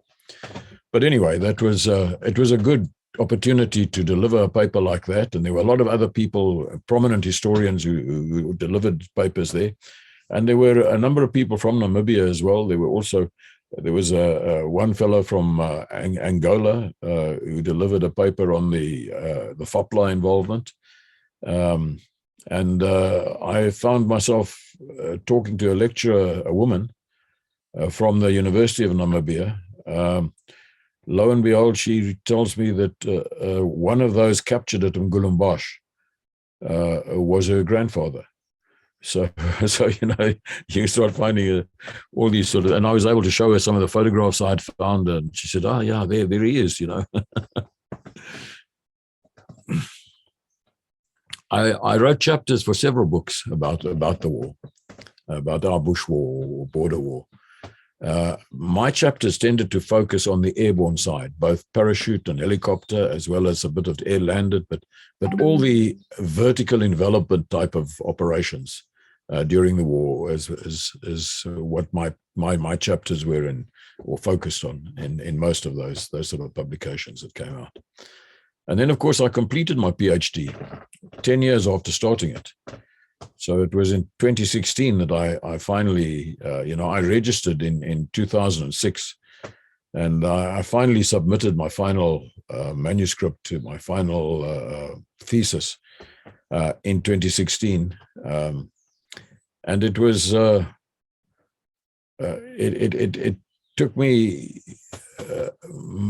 it could have taken me longer than that. But in the 1990s, when I was OC of 44 Para Brigade, and in the few years after that, before I went to Taiwan, I'd continued doing a lot of research in the archives. So I already had a lot of research at my disposal, and that saved me a bit of time. Although I have to confess that in the last 2 years, before I finally submitted it, I had to virtually seal myself off from everybody and just work full time. Every morning I'd get up early, come to my study, work on it. And, I'd take a break for lunch and come and work in the afternoon again. It was quite a daunting task in the end. And, although I collected a lot of material from the military archives, I didn't really know much about how to go about proper scientific research. But what I found very valuable was I'd done my honors degree and I'd done my master's degree. And in both of those, I had learnt how to do research, because the instructors, the lecturers, the supervisor, the feedback they had given me, it was part of the training process. So that by the time I started on my PhD, I had a far better idea of how to research material that you find, raw material in the archives, and how to interpret it and how to analyze it. So I'm grateful that I didn't skip those phases and go straight on to a PhD, that I was basically forced to do an honors degree and a master's degree in between, and they proved to be very, very valuable for me. So the approach to research and the techniques that were used were very different at the time that I started my PhD to what I'd done when I decided I was going to write a history of the paratroops. Now, I didn't really write a history of the paratroops for my PhD. What I did was I called it the airborne concept in the South African military between 1960 and 2000. And then as a subheading, I had strategy versus tactics in small wars. So I restricted myself to the airborne side of the South African involvement in the war.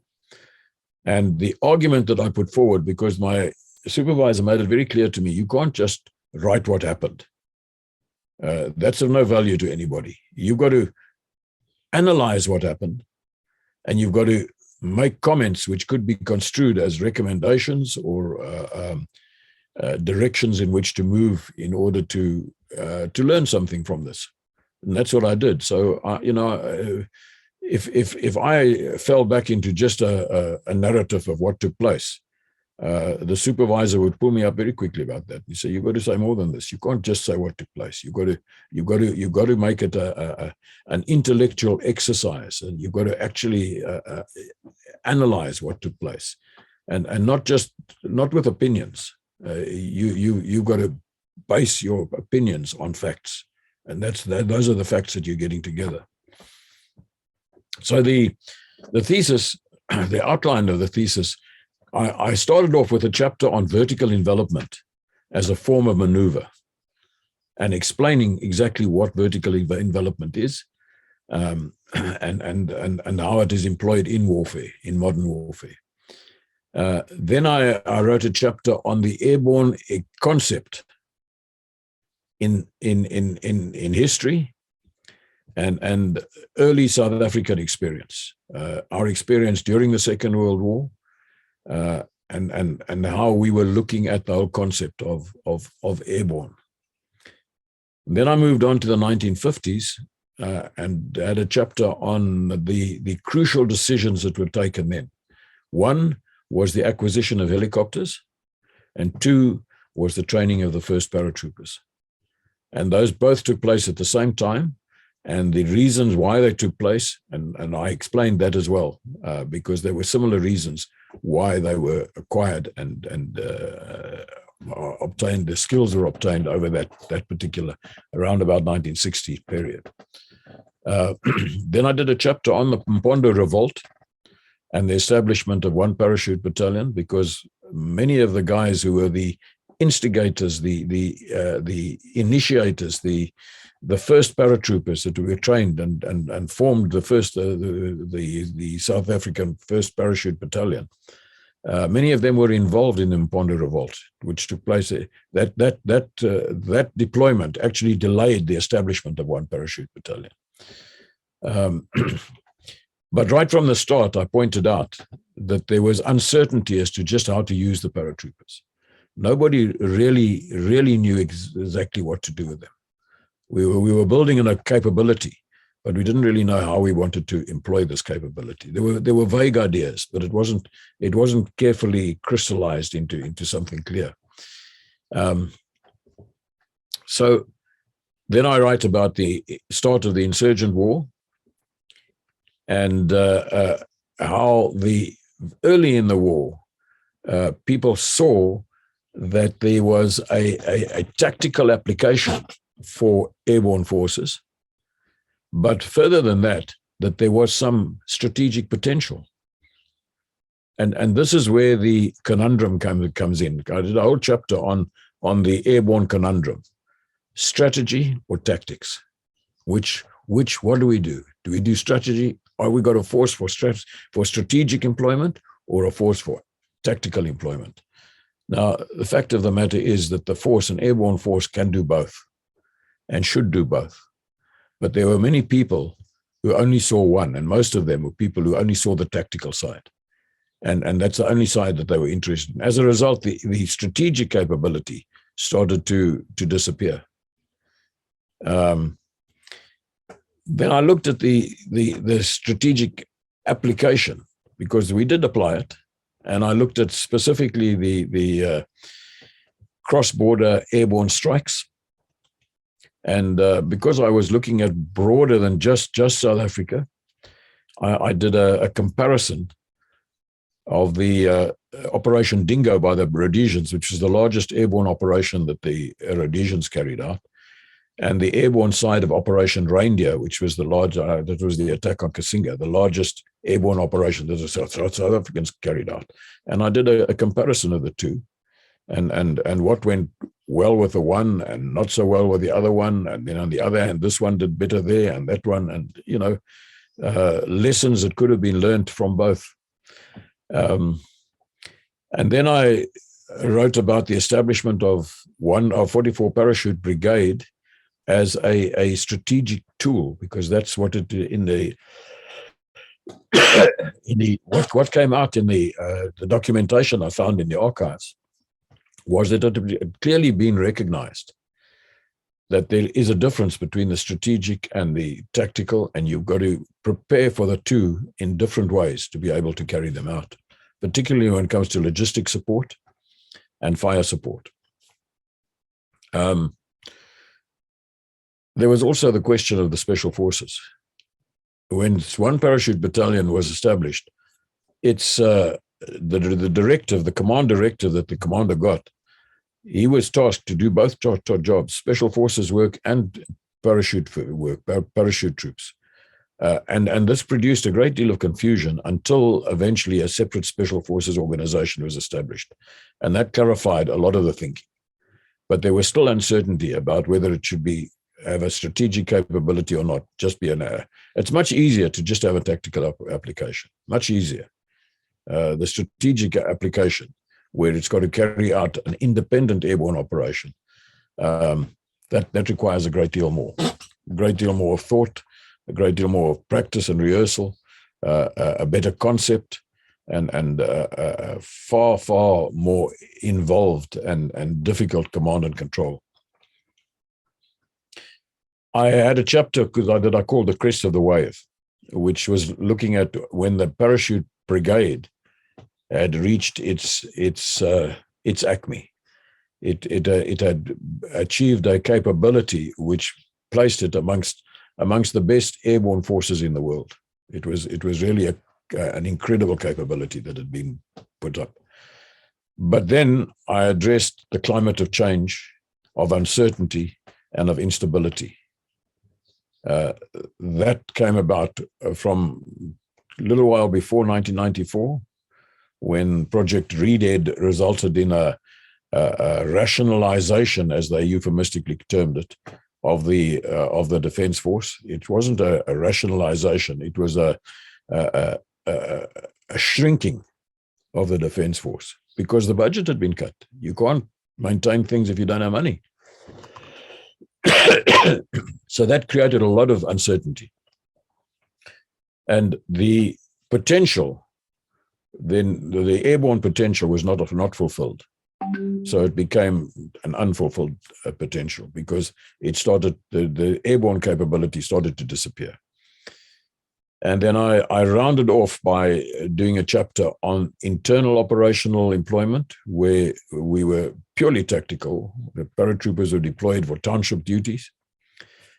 And I finally discussed the Lesotho incursion in 1998, which both of those, the township deployments and the Lesotho Operation Bolias, they signaled the nadir of the strategic airborne concept. It had dived right down. It disappeared. There was nothing left of it. And then in my conclusions, I looked at possible recommendations. Now, some people in the comments to some of my earlier talks wanted to know more about the content of my master's and my PhD, and that's why I've discussed some of that. I also find that people want to know who examines you on this. Who's got this sort of knowledge? Well, as I did try to explain earlier when I was speaking about my master's dissertation, your supervisor doesn't have to know everything about your subject. The research you do should tell him a great deal about the subject. But he's got to look at the way you put it together, the way you analyze it, what your techniques are, whether you're consulting widely enough, whether you're becoming too narrow in what you're looking at and not looking at the broader picture. Those things are brought out. And when the examiners look at what you've done, they also consider those sort of things. Now, I had 3 examiners. First of all, and none of the examiners for a PhD may come from the university where you did the PhD. So I did it through UNISA, and I couldn't have a UNISA examiner. So the first one was Professor Ian van der Waag, who is also a lieutenant colonel. He's the head of the Department of Military History at the Faculty of Military Science of Stellenbosch University, which is at the Military Academy. So he's an officer at the Military Academy, but he's also a professor with Stellenbosch University. So he was one of the examiners, and he has a good military background, a good grasp.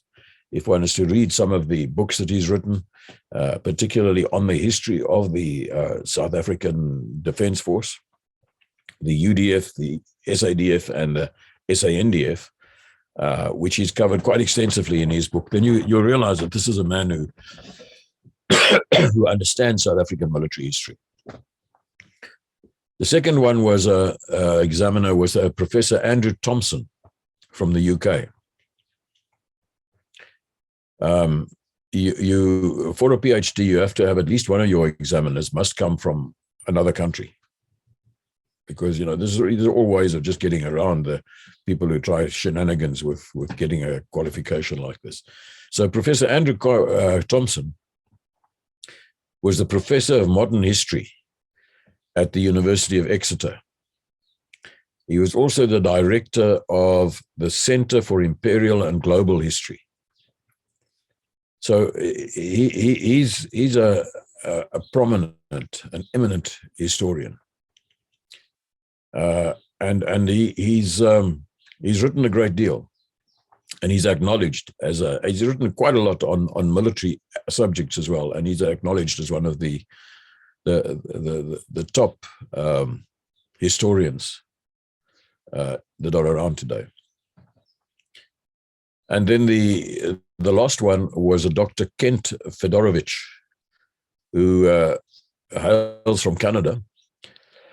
But at the time that he examined my thesis, he was a reader in British and Commonwealth history at the University of West of England, which is based in Bristol. The results, all three of the examiners were very complimentary.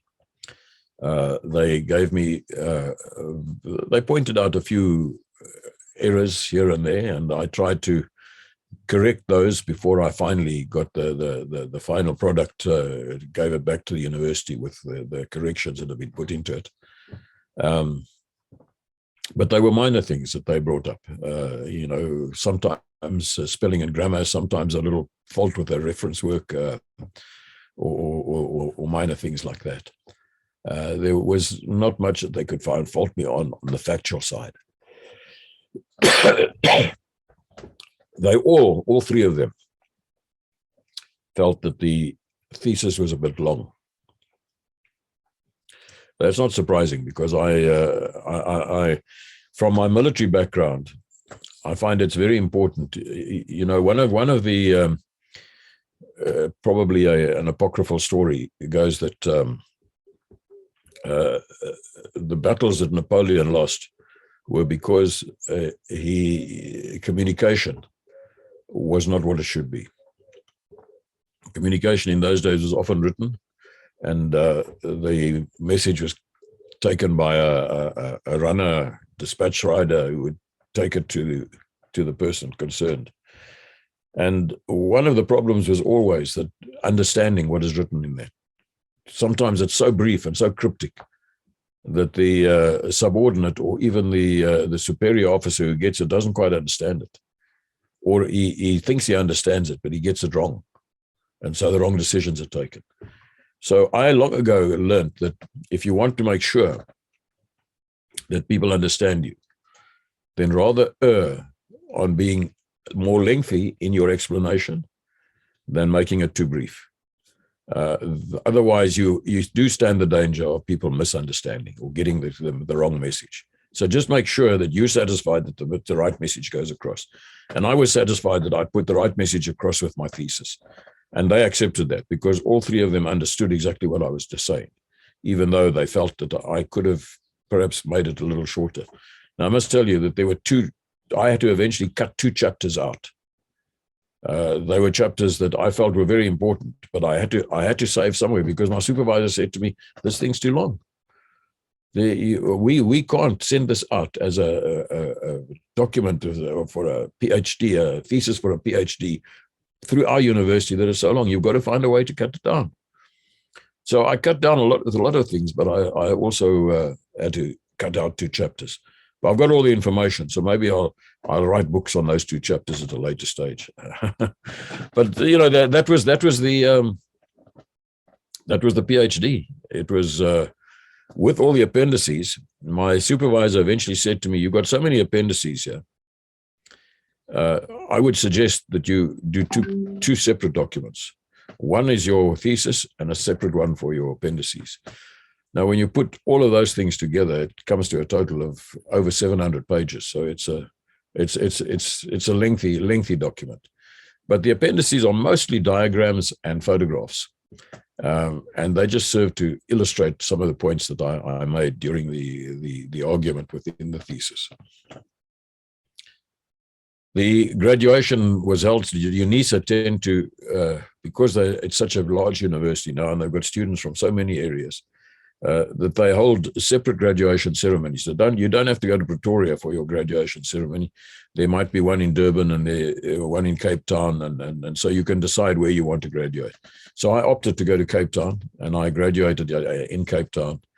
And I wanted to be there for the graduation. I didn't want to get that in absentia, because to get a PhD and to now qualify for being called a doctor of military history, it's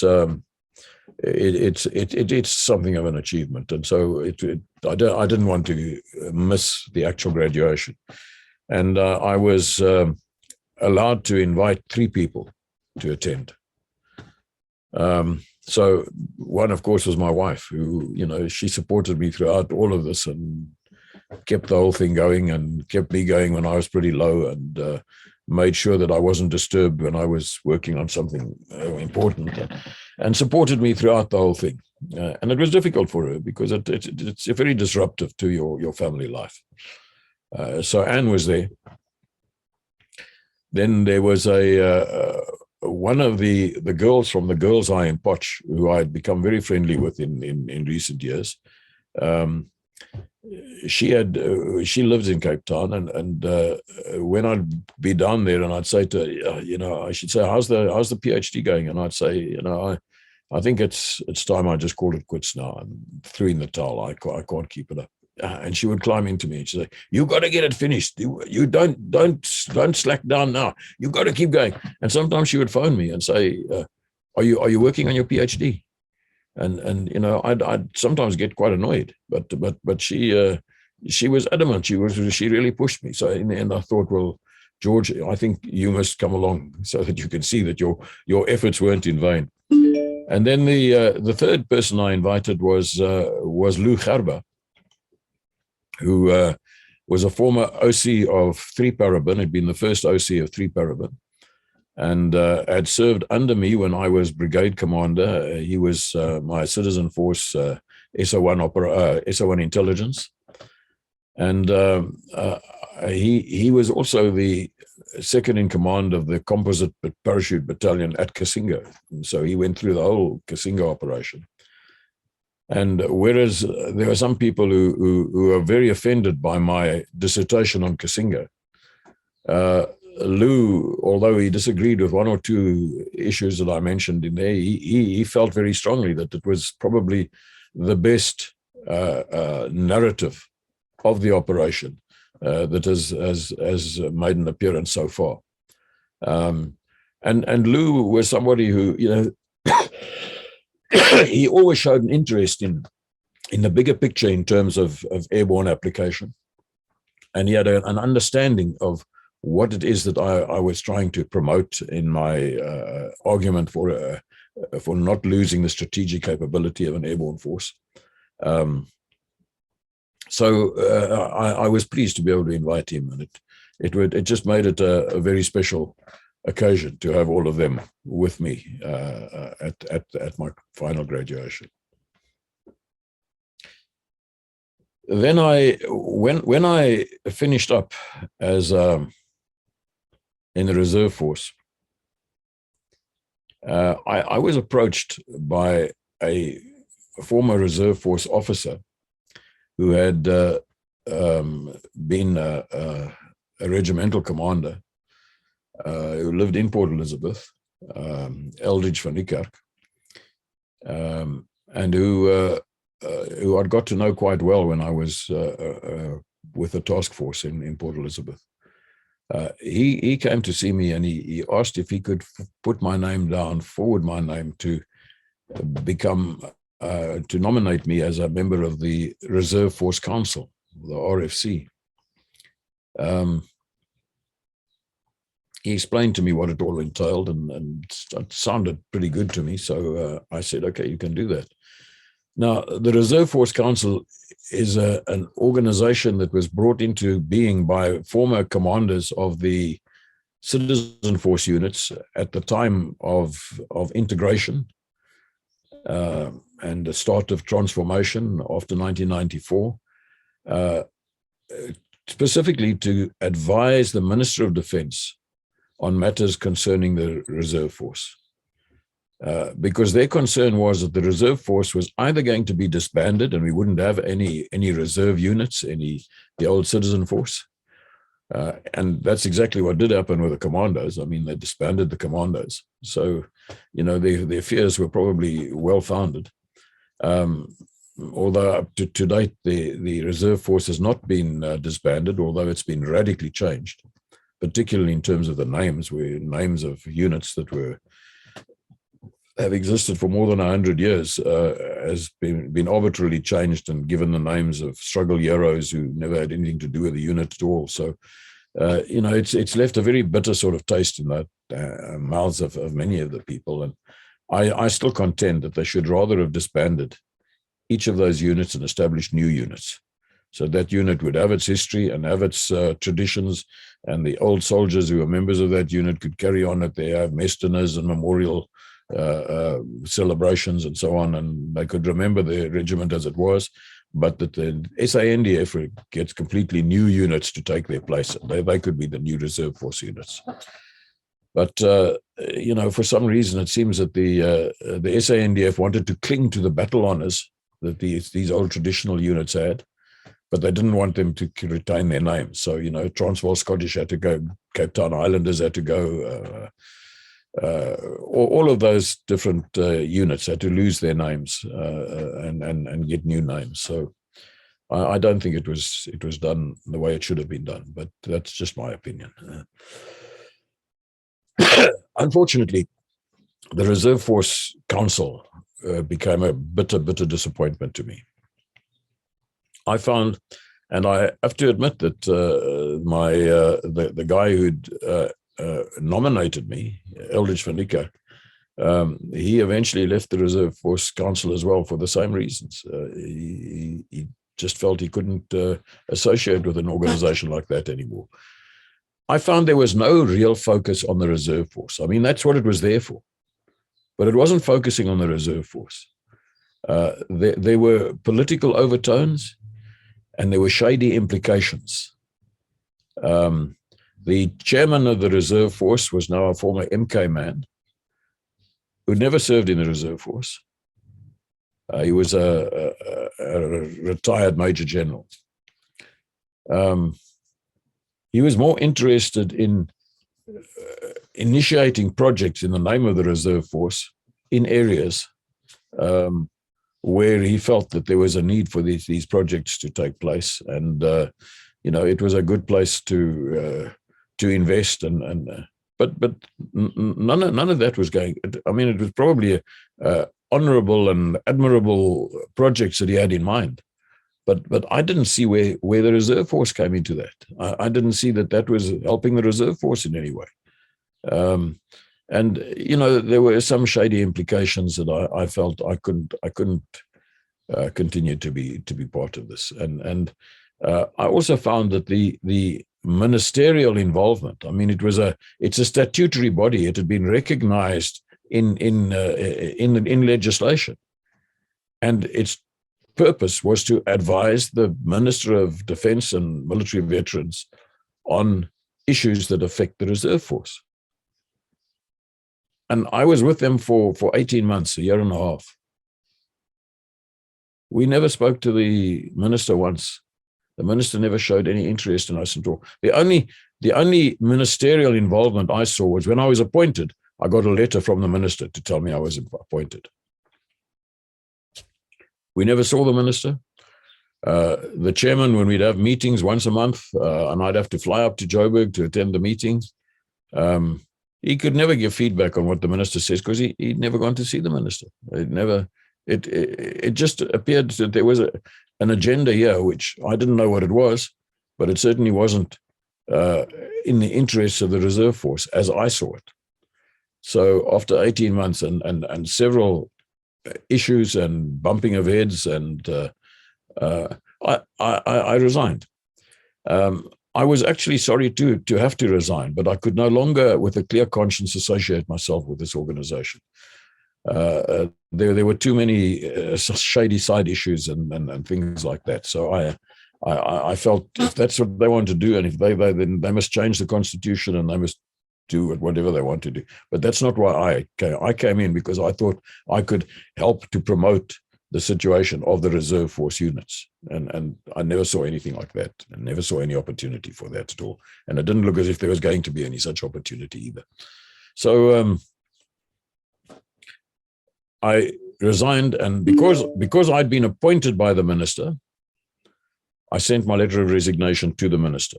That offended the chairman greatly. He felt I should have sent it to him.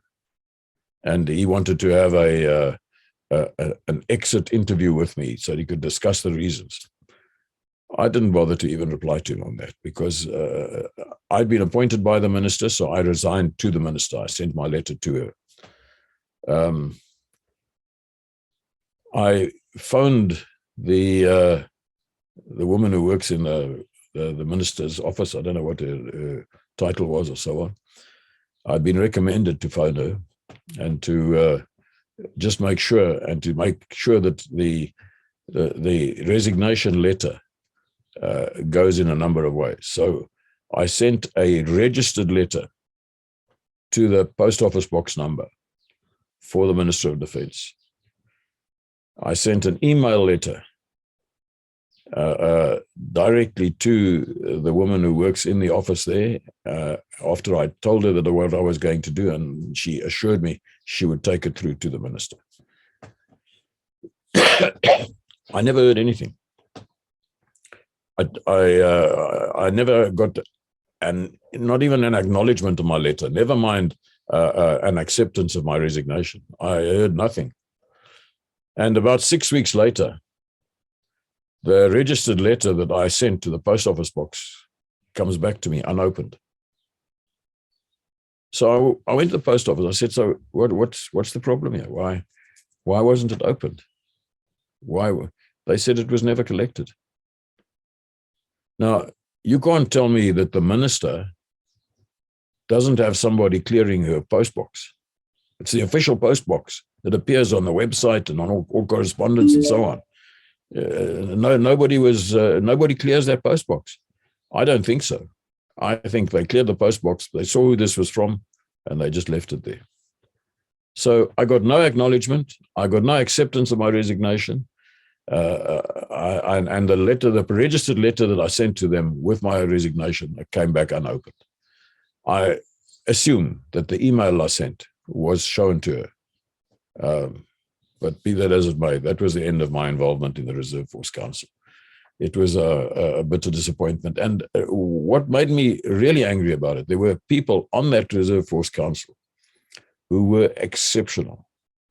They were people, Reserve Force officers, who had tremendous experience and who had a great capacity for work, and who sacrificed time and their own businesses and everything to put everything they could into the reserve force. And these people weren't being appreciated. They were, at one stage the chairman held a workshop where we had to all come up and go and stay in a fancy lodge out near Mulder's Drift somewhere, and we're now going to do some planning as to what are we going to do in the future. And we divided up into syndicates, and I get appointed as one of the syndicate leaders. Now I sit down and I do work with my syndicate, and I'm discussing with them how are we going to tackle this and what we're going to look at and so on. So the chairman comes and sits in the back and listens. And I'm halfway through my discussions with my syndicate group when he gets up and he says he wants to say something. So I said, "You're welcome, sir."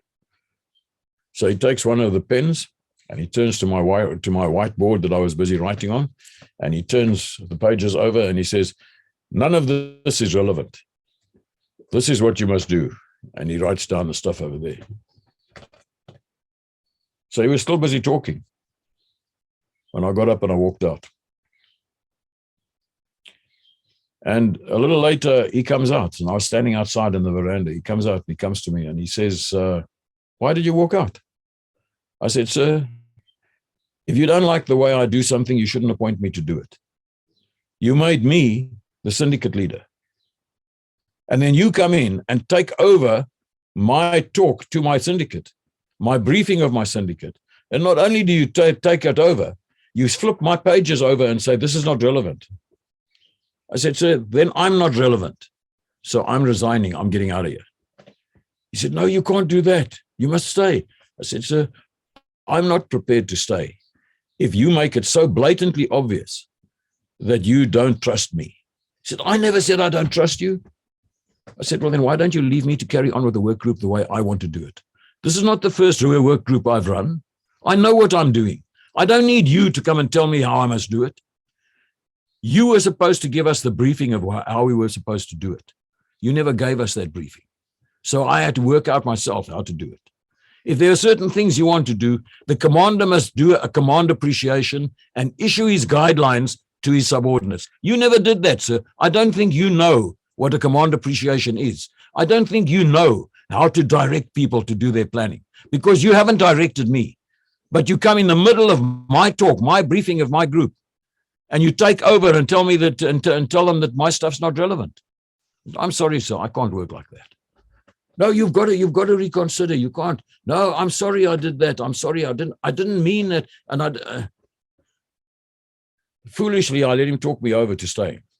But it wasn't a month later when there was another blow up. They were supposed to book me back on a plane back to Port Elizabeth. They never booked me. And when I excused myself from the meeting, I said, I've got to go to the airport now. I've got a flight to catch, because they were talking nonsense in the meeting anyway. And I wanted to get back to Port Elizabeth. So I excused myself and I left. I get to the airport and I go to the counter, and they say, no, you're not booked on this flight. So I thought, well, maybe I'm at the wrong airline. So I tried all the airlines going to Port Elizabeth. Nothing. So I phoned back to where they were still talking nonsense in the meeting. And I said, what's going on? What? And people started blowing bubbles. And then eventually it comes out, no, the lady in the office, they had fired the woman who was efficiently working in the office and appointed somebody else who was a political appointee. And she hadn't done the job. And then I'd had enough. I said, I'm sorry. I'm out of here. So when I got back to Port Elizabeth, I wrote out my resignation. And I didn't send it to the chairman, because he probably wouldn't show it to the minister. I sent it to the minister. So I had a bad experience with the Reserve Force Council. I see great value in the Reserve Force Council if it is handled the way it should be handled. But it was not. It was being turned into a circus. And I'm just sorry for the competent people on that council who really have tremendous potential and tremendous ability and great experience. But they're not treated properly. While I was on the Reserve Force Council, they have a sort of training program for young Reserve Force officers. And they asked me if I would get involved in that, and I did. And so I went to some of the sessions in which these Reserve Force guys, young, newly appointed second lieutenants and lieutenants and so on. Some of them had been at university and had come into the Reserve Force, and others had just decided on their own they want to be part of the Reserve Force, but they didn't have a lot of background, military background. So I attended. I prepared lectures. I gave them some lectures, and I gave them some talks on how to handle things and when, because some of them have been selected to go overseas to Reserve Force meetings and competitions and things overseas. And I gave them, inputs as to how to behave and what to say and what to wear and get your things right and so on. I really enjoyed that. That was great stuff, and I felt I could really contribute. But I've got to look at the bigger picture, and the bigger picture told me there's something wrong here. And I don't want to be part of whatever it is. I can't see what it is, but it's not right. I don't want to be part of this. And I can see the efficiency of this organization. It's dropped down to zero. If they can't even book me on an aircraft, but they tell me that I'm booked. So sadly, the Reserve Force Council turned into a fiasco from my point of view. I don't know what's happening with it now. I don't know whether they still exist. I don't know whether they're going on or anything else. But on a much brighter light for my military career, which, is technically my military career is now over with all of this stuff going on. I was approached by a fellow who'd been I think he was a captain when he came with a company from one paraban to as part of 14 paraban group. He came to 44 Para Brigade, and so he was under my command. And I didn't know him well. I just knew who he was. He later went on, he became a major, he went to Special Forces, he was in charge of their training and so on. But then he left the military, left the permanent force, and he'd done various other jobs, and eventually established this company called Shoot Systems. Shoot, not this sort of shooting, but the abbreviation for parachute, Shoot, C-H-U-T-E. So Shoot Systems offered training to any country that might need it, military training, specialized, mainly technical training, parachuting, for instance, diving, free fall, halo, all of those sort of things on a technical level, so that you could transfer the expertise to the people to do that. And they had been very successful. They'd worked with a number of Southern African countries, and they'd worked in I think in North Africa with some countries as well, and might even have been out in the East as well. But they had various contracts that they'd managed to win, and they used instructors, former SADF instructors, that they would bring into service to do a specific job for them, and then the person would go off again. So it was just they had a pool and had access to people who had these skills. And the head of Shoot Systems, the owner, the founder, the CEO, I suppose you could call him, was this Major Doe Raimondo. And he was running such a good organization, so professionally run, and so the systems were worked. It was efficient. Everything that should have been done was done with his organization. And he'd won some good contracts with the Namibians, the Namibian Defense Force. And so he'd helped them to build a parachute school. He'd got some of our finest parachute instructors, including Johnny Kisser, who was a legend at the 1 Parachute Battalion. He sadly is dead now, but he was a wonderful, probably the most knowledgeable man on parachuting in the whole of of Southern Africa, because he was competent in both military and in civilian parachuting. And he'd been one of the initial guys who were trained in the UK in 1960. And they set up a parachute school. They trained parachute instructors. They trained guys in special forces techniques and so on, and they helped them to establish a selection process and so on, based on the experience that they had. And the Namibians were very happy with the work they'd been doing. And what happened was Doe then contacted me, and he said, "Look, we would like to introduce some battle handling courses for the Namibian Airborne Force, for they call the Special Forces, which includes the Commandos, which are the true Special Forces, and then the Paratroopers, all under one command." That's how many countries do it. And the Indians do it that way. The Chileans do it. Many countries do it like that. But he says that the officers of senior NCOs, they need to have some specialized battle handling courses, and some tactical aspects as well. So I agreed to do that, and I went up to Namibia, and I did the first course there. It was very successful. It went down very well. The guys did very well on the course, and then there were subsequent. This was mainly at company level and bit of battalion level and so on. And it was really interesting stuff. And I did it the way that the courses that I'd attended at the infantry school when I was a young officer. That's how I did the things. Fortunately, I've kept all my notes over the years from all the courses that I've done. All the reports I've written, everything I've always kept all of those documents. So I was able to refer to a lot of these things and draw up a proper curriculum and then do run the actual course. And I got on so well with the Namibians. They were the Namibian officers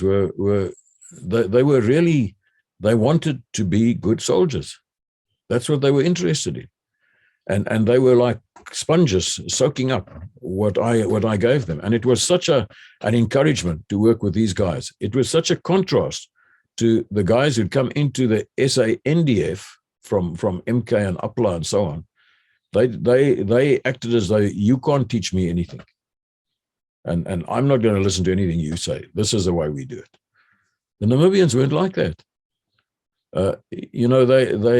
They had a general, General Ben Kadila, an incredible man.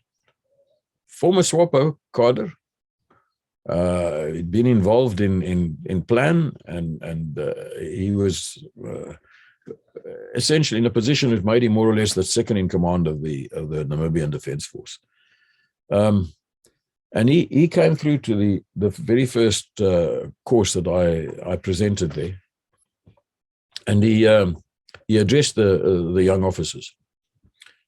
And my jaw nearly hit the ground when I listened to what he said.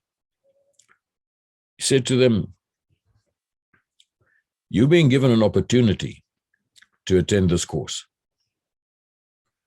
And we're going to a great deal of trouble, time, and expense to present the best we can to you people. Now this general," and he points to me, says, "this general knows about airborne operations. You people, it's your duty to listen to every word that he says. And you make sure that you understand everything that he tells you. While he is here, you have got to use that opportunity to get as much information as you can out of him. Because we need that in Namibia, and you people, the onus is on you to gain that information." Now, he thought he's placing a heavy responsibility on these students that he's talking to. What he probably didn't realize at that stage, although he's such an astute man that I think he probably did understand it, he's also placing a heck of a burden on my shoulders, because now I've got to come up to scratch when I'm dealing with these guys. But it really went well. And subsequently, I did several other courses, which I presented to them. I helped the guys with aspects like planning and advised them on exercises that they wanted to do. I was just an instructor. I'd just been imported as an instructor, and that's all. I loved going up there because there was a base that we used, which was at a place called Oserakari, and it was around about in not very far north of Windhoek, but out in the bush. And it was we were living in the bush in tiny little wooden cabins, and the situation was fairly primitive. I had to see to my own meals, and we had a couple of other guys there who were doing other training with them, also South Africans, and we'd have a braai at night, and prepare a hot pot or something, and had our own little kitchen over there, and it was very good. It was actually great. A great experience for me to go there, and I just enjoyed the attitude of the Namibians. They just wanted to know more. And they really, you know, and some of them, because these were young officers, they weren't in plan. They had come into the Defence Force long after the independence of Namibia and so on, and they were young officers. But many of them, I could tell from the names, and when I questioned, I found out these names, these are their fathers, were well-known planned fighters who had survived some air-raising operations up in Angola and in northern Namibia. And there were a number of interesting things that happened there. On one occasion, we had one guy, the first course that I had presented was, for some reason, they'd sent the sergeant major on the course. He was a medic sergeant major, but he had done the parachute course and he had his wings and so on. But he was quite an elderly guy. And I say elderly, he probably wasn't quite as old as I was, but he compared to all the other guys on the course, he was much older. And he was struggling with some of the work that I was giving them. And I could see when I do progress tests with them, I'd see that he's not really understanding the work too well. So I said to him, so Major, won't you come to my cabin Saturday afternoon so we can go through some of this work? So he came. We sat at the table under the trees there and worked through it. And I said to him, so Major, you've got a problem. I can see there's something wrong with your attitude on this course. What is the problem? So he looks at me and he says, General, in 2 years' time, I'm retiring. I don't need to be sent on a course like this now. I don't know why they've sent me on this course. These young guys who are on the course with me, he said, they've never had a shot fired at them in anger. They don't know anything about real war. I've been through all that. I want to spend time with my wife and my children now. He said, for 20 years during the war, I couldn't get married. I couldn't have a family. I couldn't do anything because of the war. The war is over. When the war ended, I came back to Namibia. I found myself a wife. I've got my own children. I want to spend time with them. I'm retiring in 2 years' time. I don't want to be on your course. So I said, well, Major, I can't do anything about that. I understand your frustration, but I've just got to teach you guys what I can. Now, I think we've got to just understand each other, and we've got to make this thing work. So I said to him, tell me where were you deployed when you came in with SWAPO on the incursions? He said many times. I said, where about did you go? And so he gave me some. I said, yeah, we operated in that area. I said, you weren't perhaps involved in that 1st of April story when the guys crossed over the border? So he said, yes, I was. I said to him, so which part of northern Namibia were you in? He says, I was in the Kahuku Veld. So I said, so Major, that's where I was. I was there too. So he looks at me and he says, were you? So I said, yeah. I said, now, I want you to give me an answer here. When we were chasing you guys in the Zebra Mountains, you guys didn't have any logistical backup. There were no supplies being given to you. We were convinced that we would run you down because you wouldn't have any water. So he starts smiling at me. So I said, I want you to tell me where you got your water from. You guys must have had water, otherwise you could never have run away from us like that. So he looks at me and he says, General, follow the monkeys. I said, what do you mean? He said, the monkeys. You've got to find the monkeys and you've got to follow the monkeys because they know where the water is. They'll always lead you to the water.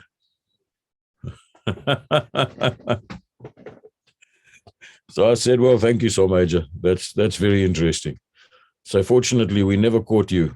I would hate to have been responsible for what happened to you. So he laughed. He said, no, I was back across the border. They didn't catch me. So, so you know, I had this discussion with a man. There was no rancor. There was no bitterness. There were no accusations flung. There was no refusing to have anything to do with me.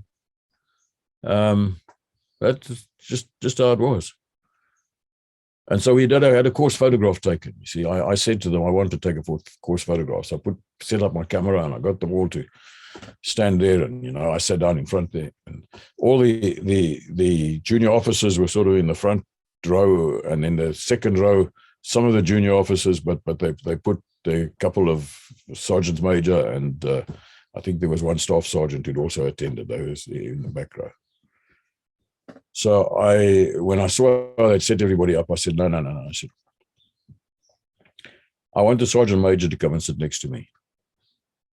So all the officers look at him and look at me. So I said, come, Sergeant Major, come. So he sits down next to me. So we sit there for our course photographs. So, you know, that was quite good. Anyway, he will be long retired now, and hopefully he's with his wife and his children. He got through the course. I coaxed him, you know, several times after hours. I didn't have anything else to do. I was there. And I'd call him over to where my little cabin was. And I'd say, come, Sergeant Major, let's just discuss this. If I ask you this question, what's going to your answer going to be? And then he'd look at it and he'd say, no, this is what he, and I'd say, no, Sergeant Major, you're not listening carefully. Read that again and tell me what the answer is going to be. He'd look at it and he'd say, you mean? And I'd say, yes, Sergeant Major, that's what I mean. So I said, remember that. This is a question that could come up in the exam. Remember that. So, in any case, it was a very good experience. And the subsequent courses that I ran there were also very, very good. And then when I'd done the courses, they said they need to have a proper airborne doctrine, that they don't have something like that. And I approached Doe about it, and Doe came to me and he said, do you think you could run airborne doctrine workshops for them? I said, well, I did it with our guys. I don't see why I can't do it with them. So then I continued for some time, over a period of another two years or so. Sometimes I would go up to Namibia, and they took me to different places, and we'd have all the facilities there, and we'd run our little workshop there. We went to Swakopmund on the one occasion. That was magnificent. I really enjoyed that. Another occasion, we went to Ondangwa, where I'd been based at the airfield for I don't know how many occasions, and I was able to walk around there and take photographs of the Ondangwa International Airport, you know, and it was just amazing how everything had changed. And they had the colonel in Defence Headquarters in Namibia, who ran he ran the section that controlled the doctrine, and he would come to our workshops. Colonel Sam Lugambo. Now I chatted to him, and he was one of the planned fighters. And on the one occasion when we were up at Ondangwa, he arranged, he said, is there anywhere you'd like to go to? And I said, yeah, you know, I'd like to go to Italy and one or two other the old bases. And so he said, okay, Saturday or Sunday, he said, we'll go there. And he gets a Land Rover and takes me, and he drives me around to these places. And, you know, just to go to those places where we'd spent so much time during the war, and to see the way it is now, and tarred roads all over the place. There's one tarred road going and a sign on it saying Runtu. I said to him, does this road go all the way to Runtu? He says, yeah. I said, it is not tarred all the way. He said, it's tarred all the way to Runtu. I said, wow, you know, you guys have done amazing jobs here. And in one area we drove through, he said to me, you see this little depression, this little stream going through under the road over here? I said to him, yeah. I said to him, that's the Odila. He says, you know the Odila? I said, yeah. I walked long patrols along the Odila. He said, this is the route I took when I left Namibia and I went out to Angola. And I started my training. He said, through here. And you guys, I had to hide by day from you guys and walk by night to be able to get away. And I just shook my head. I said, this is amazing. And then I was talking to General Kadila on one occasion, and I said to him, sir, I find it interesting that you make use of shoot systems because they use all old SADF instructors. I said, you guys could probably approach the Germans. The Germans have got a huge guilty complex about Namibia and what happened here under colonialism. I said they would probably present these sort of training to you free, gratis, and for nothing. I said you could probably approach the Chinese or even the Americans. I'm sure all of them would do. The Brits all would be. I mean, you're part of the Commonwealth now. You could go. I said, why do you choose to go about it this way? And he looked at me and he smiled and he said, because we know you. I said, what do you mean, sir? You know us. He said, we fought against you. We know what your capabilities are. We've got respect for what you can do. He said, and the important thing, you know Africa. None of those others know Africa. He said, this is not Europe, this is Africa. And so we trust you. You're the guys who know. He said, you fought your war here. This is where. So I said, well, sir, that's encouraging for me to hear, but I would have thought you guys would have wanted to keep us away from you. He said to me, it was a war. We both were fighting for what we believed in. I don't hold a grudge against you because you fought on the opposing side. We were soldiers and you were soldiers. Soldiers are doing what they're told to do. I said, why must I hold a grudge against you? Yeah. I was gobsmacked by that. It was just amazing to listen to that, because this guy was, this general was exceptional. He was he was very, very bright. He was well read. I was amazed to hear some of the books that he'd read. He knew, at one stage I had to give a briefing to the chief of the Namibian Defence Force on how we were going to do the doctrine business, and to the workshops.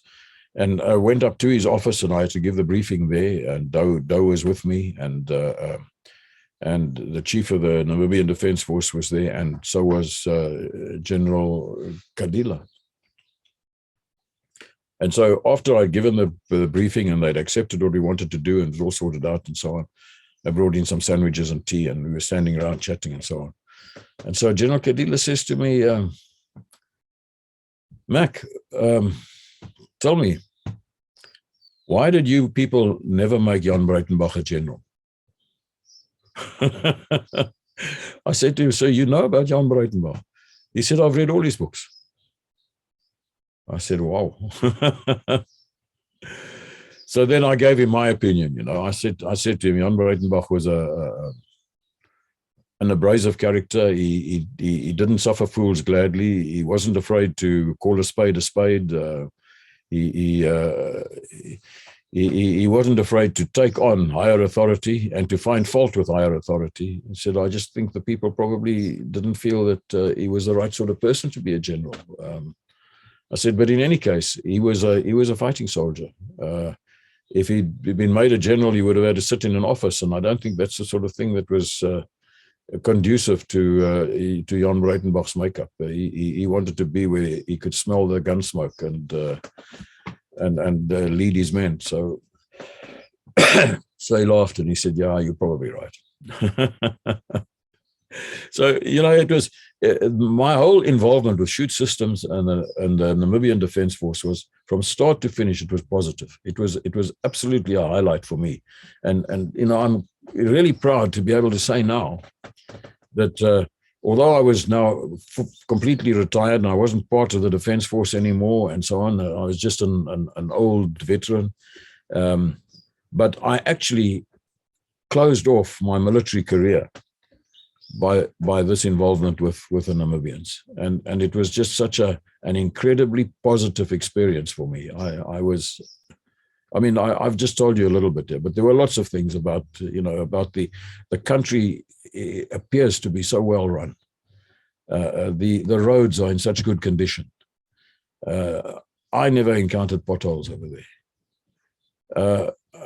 I took a group of my old school friends on a trip to Namibia once, and we were in the southern part of Namibia, and you go for hundreds of kilometers on these dead straight dirt roads, and it's just dust everywhere, but the roads are in immaculate condition. They're no corrugations. You put down your foot and you just go. Obviously there's dust because it's a dirt road, but the condition of the road is excellent. And we stopped in a little town. I forget what the place's name was, Karibib or something. But we stopped there and we were refueling, and a farmer's vehicle, a white farmer's vehicle, comes in, and he gets out and he greets us, and he goes into the garage and he sorts out something with them, and he comes back and gets into his vehicle. And as he's getting into his vehicle, I went up to him and I said to him, he was quite obviously an Afrikaans speaking farmer. I said to him, "Skus tog meneer, kan ek vir jou iets 'n vraag vra? Can I ask you a question?" He said, "Yeah, sure." So I said to him, the roads we've been traveling on, I don't see roads like that in South Africa. I said, how come they're in such a wonderful condition here? He said to me, in Namibia, the roads department comes and scrapes or resurfaces, where is necessary, all our roads in the rural areas once a month. I said to him, I cannot believe that. He said, take it from me. They do it once a month. They come and they maintain these roads. I said, well, that's hard for me to understand that. I said, and then he said to me, in the days when South Africa was running Namibia, he said, the roads were not as well looked after then as they are now. He said, the people are looking after the infrastructure. And if you go through Windhoek, you can see it. There's not rubbish lying around in the city. The city's clean. The city's looked after. The people show a pride in the place.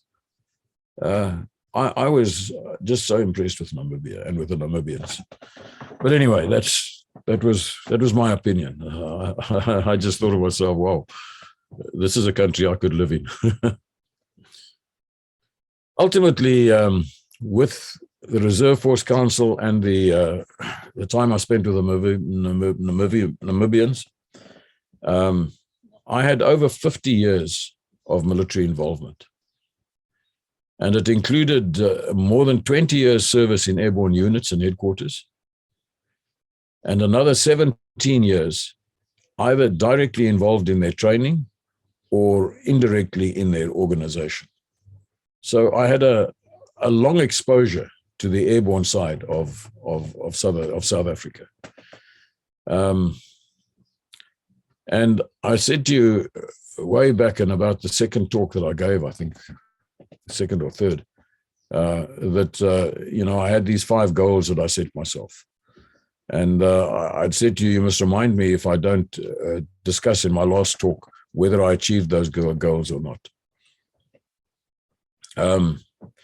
Those goals were to command and lead paratroopers in battle. I did that. To command up to the level of brigade. I did that. To achieve at least the rank of a colonel. I did that. To work with the soldiers of other nations. I did that. And the last one, to serve as a military attaché. I did that. Now, I need to just relate a little story around those 5 goals that I'd set myself. When I was still in the regular force, and I'd been informed that I've arranged a transfer to the Department of Nature Conservation, which was absolute nonsense because I never had. But I found myself, now I don't have a post anymore. I'm the GOC of Regional Joint Task Force South, but I'm in the process of closing it and all the other task forces down. So I don't have a post. When they're all closed down, I'm gone. I don't have a post anymore. And I was very unhappy about that. Anyway, but while I was the GOC of Regional Joint Task Force South, I get a message from Joint Ops, from the Ops room. They say, it was General Jan Lisser. He says to me, we've got this big exercise coming up called Exercise African Shield. And it's a joint exercise with the British. And they're bringing out several big headquarters. It's going to be a headquarters exercise, no troops on the ground, just a headquarters exercise. There's going to be a joint operations command, headquarters overall, and then there will be a land component headquarters, an air component, and a sea component. And they will each have a headquarters which will operate underneath this higher headquarters. He said, and the area that we're going to use, they'll be based in one of the big hangars at Swartkorp Air Force Base. But the area that theoretically we're imagining that the Eastern Cape is an independent country. And this is where the problems are. And this is where all the information that we get, we gave it a funny name and so on, and it will all happen in that area. There won't be troops on the ground, but the guys who are playing the role will send messages to say this has happened or that's happened, and the headquarters have got to be able to function together. And we've got to know how to work with the Brits on this whole thing. Oh, and he says, and you're going to be involved in that exercise. We've got already got points that positions that you've got to take in the exercise itself. So I said, well, that's good to know. He said, but the Brits are sending out a three-man team, I think it was. They're sending them out. Yeah, a three-man team that they're sending out. And they want to do a recce of the area that the Eastern Cape, because that's where everything is going to take place. So we want you to take these three guys and take them around, show them everything you think is necessary to see in the Eastern Cape. So I said, how long have we got for that? So he said, well, I don't know what it was, 3 days or something. So I said, well, then I'm going to have to fly them around. He said, that's fine. You need a helicopter, let us know. You need a fixed-wing aircraft, let us know. We'll organize it for you. So they arrived. There was a retired British Army colonel, Nick Newell, I think his name was, who was in charge of the group. And then there was a Royal Marine, a major, and what was he, a lieutenant, I think. Yeah, a lieutenant from the Navy, from the Royal Navy, who was there. I seem to think there might have been 4 of them. I can't remember now, but there may have been one from the Army as well. Anyway, they came out, and now I've got to take them around. So I arranged a fixed-wing aircraft, and I flew them along the coast towards the west, and showed them all the little harbors along the coast over there out of the air. And I flew them across the Karoo, took them right up to the Gariep Dam, and we overflew the Gariep Dam, and I showed them, because they've got to now go and write the exercise scenario. And I felt it was necessary to show them the terrain and major infrastructure all around. Then I took them and showed them a couple of other little harbors like Port Alfred, and took them over to East London as well. And then we landed up in the Transkei somewhere, and I took at the group headquarters at Ontata, I think. And then I took them in an Oryx, and we flew up into the mountains, and I showed them the border with Lesotho, with those tall mountains and so on, and the various other places, and we landed at some places. I showed them as much as I could, took them all along the wild coast with the chopper, flying nice and low, so they could see things like the waterfalls that fall over the cliffs and fall directly into the sea, and the hole in the wall, and Port St. John's, and we landed on the runway at Port St. John's, which is an incredible runway right on top of the mountain. I mean, if you overshoot the runway, if you're not airborne by then, you go over the edge and down the cliffs. It's quite a unique runway, very impressive. And I showed them all these sort of things. And then the one night we overnighted at there was a farmer who had a sort of a guest house on one of his farms on the Lesotho border. Henning, I forget his surname now. Anyway, he was a farmer I'd got to know quite well, and so he put us up there in this little guest house, which was a separate house on the farm, some distance from his farmhouse, big rooms and so on, and a huge fireplace. And that evening, I'm standing there at the fireplace. The other guys had all drifted off to bed, and it's just Nick and myself, this retired lieutenant colonel. And we were talking a bit about the exercise, and then a few other things, and about ourselves, and when he retired and what regiment he'd served in, and so on. And then I started. I was like a real Jannie Jammergat now, because I don't have a post now. I said, and I started telling him about it, this whole affirmative action business. And I said, no, I said, I've only got a few years to go before I'm due to retire. I don't have a job. I'm getting a salary, but I'm going to sit without a job. I don't know what's going to happen to me. I don't know. I don't know what they expect of me. It's a disappointing way to come to the end of your career. So he looks at me. We're standing in front of the fire there, a huge fire in the hearth. It was in the wintertime in this place, and it was up near Rhodes, a little town of Rhodes, which is a pretty cold part of the country.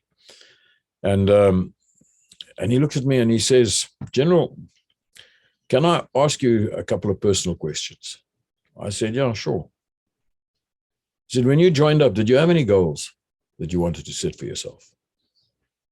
So I said, "Yeah, I had 5. He said, "Do you mind telling me what they were?"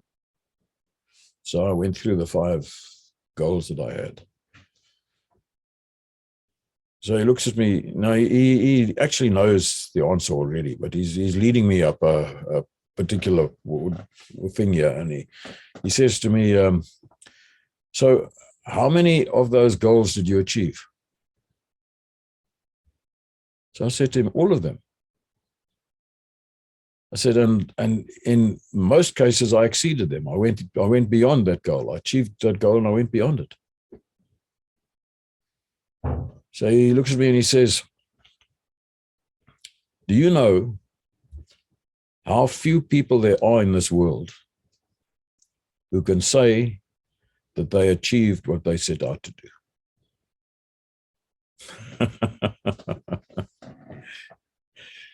It was wise words coming from a man who was obviously well experienced, and he'd been called up to take part in this exercise and to help to plan the exercise.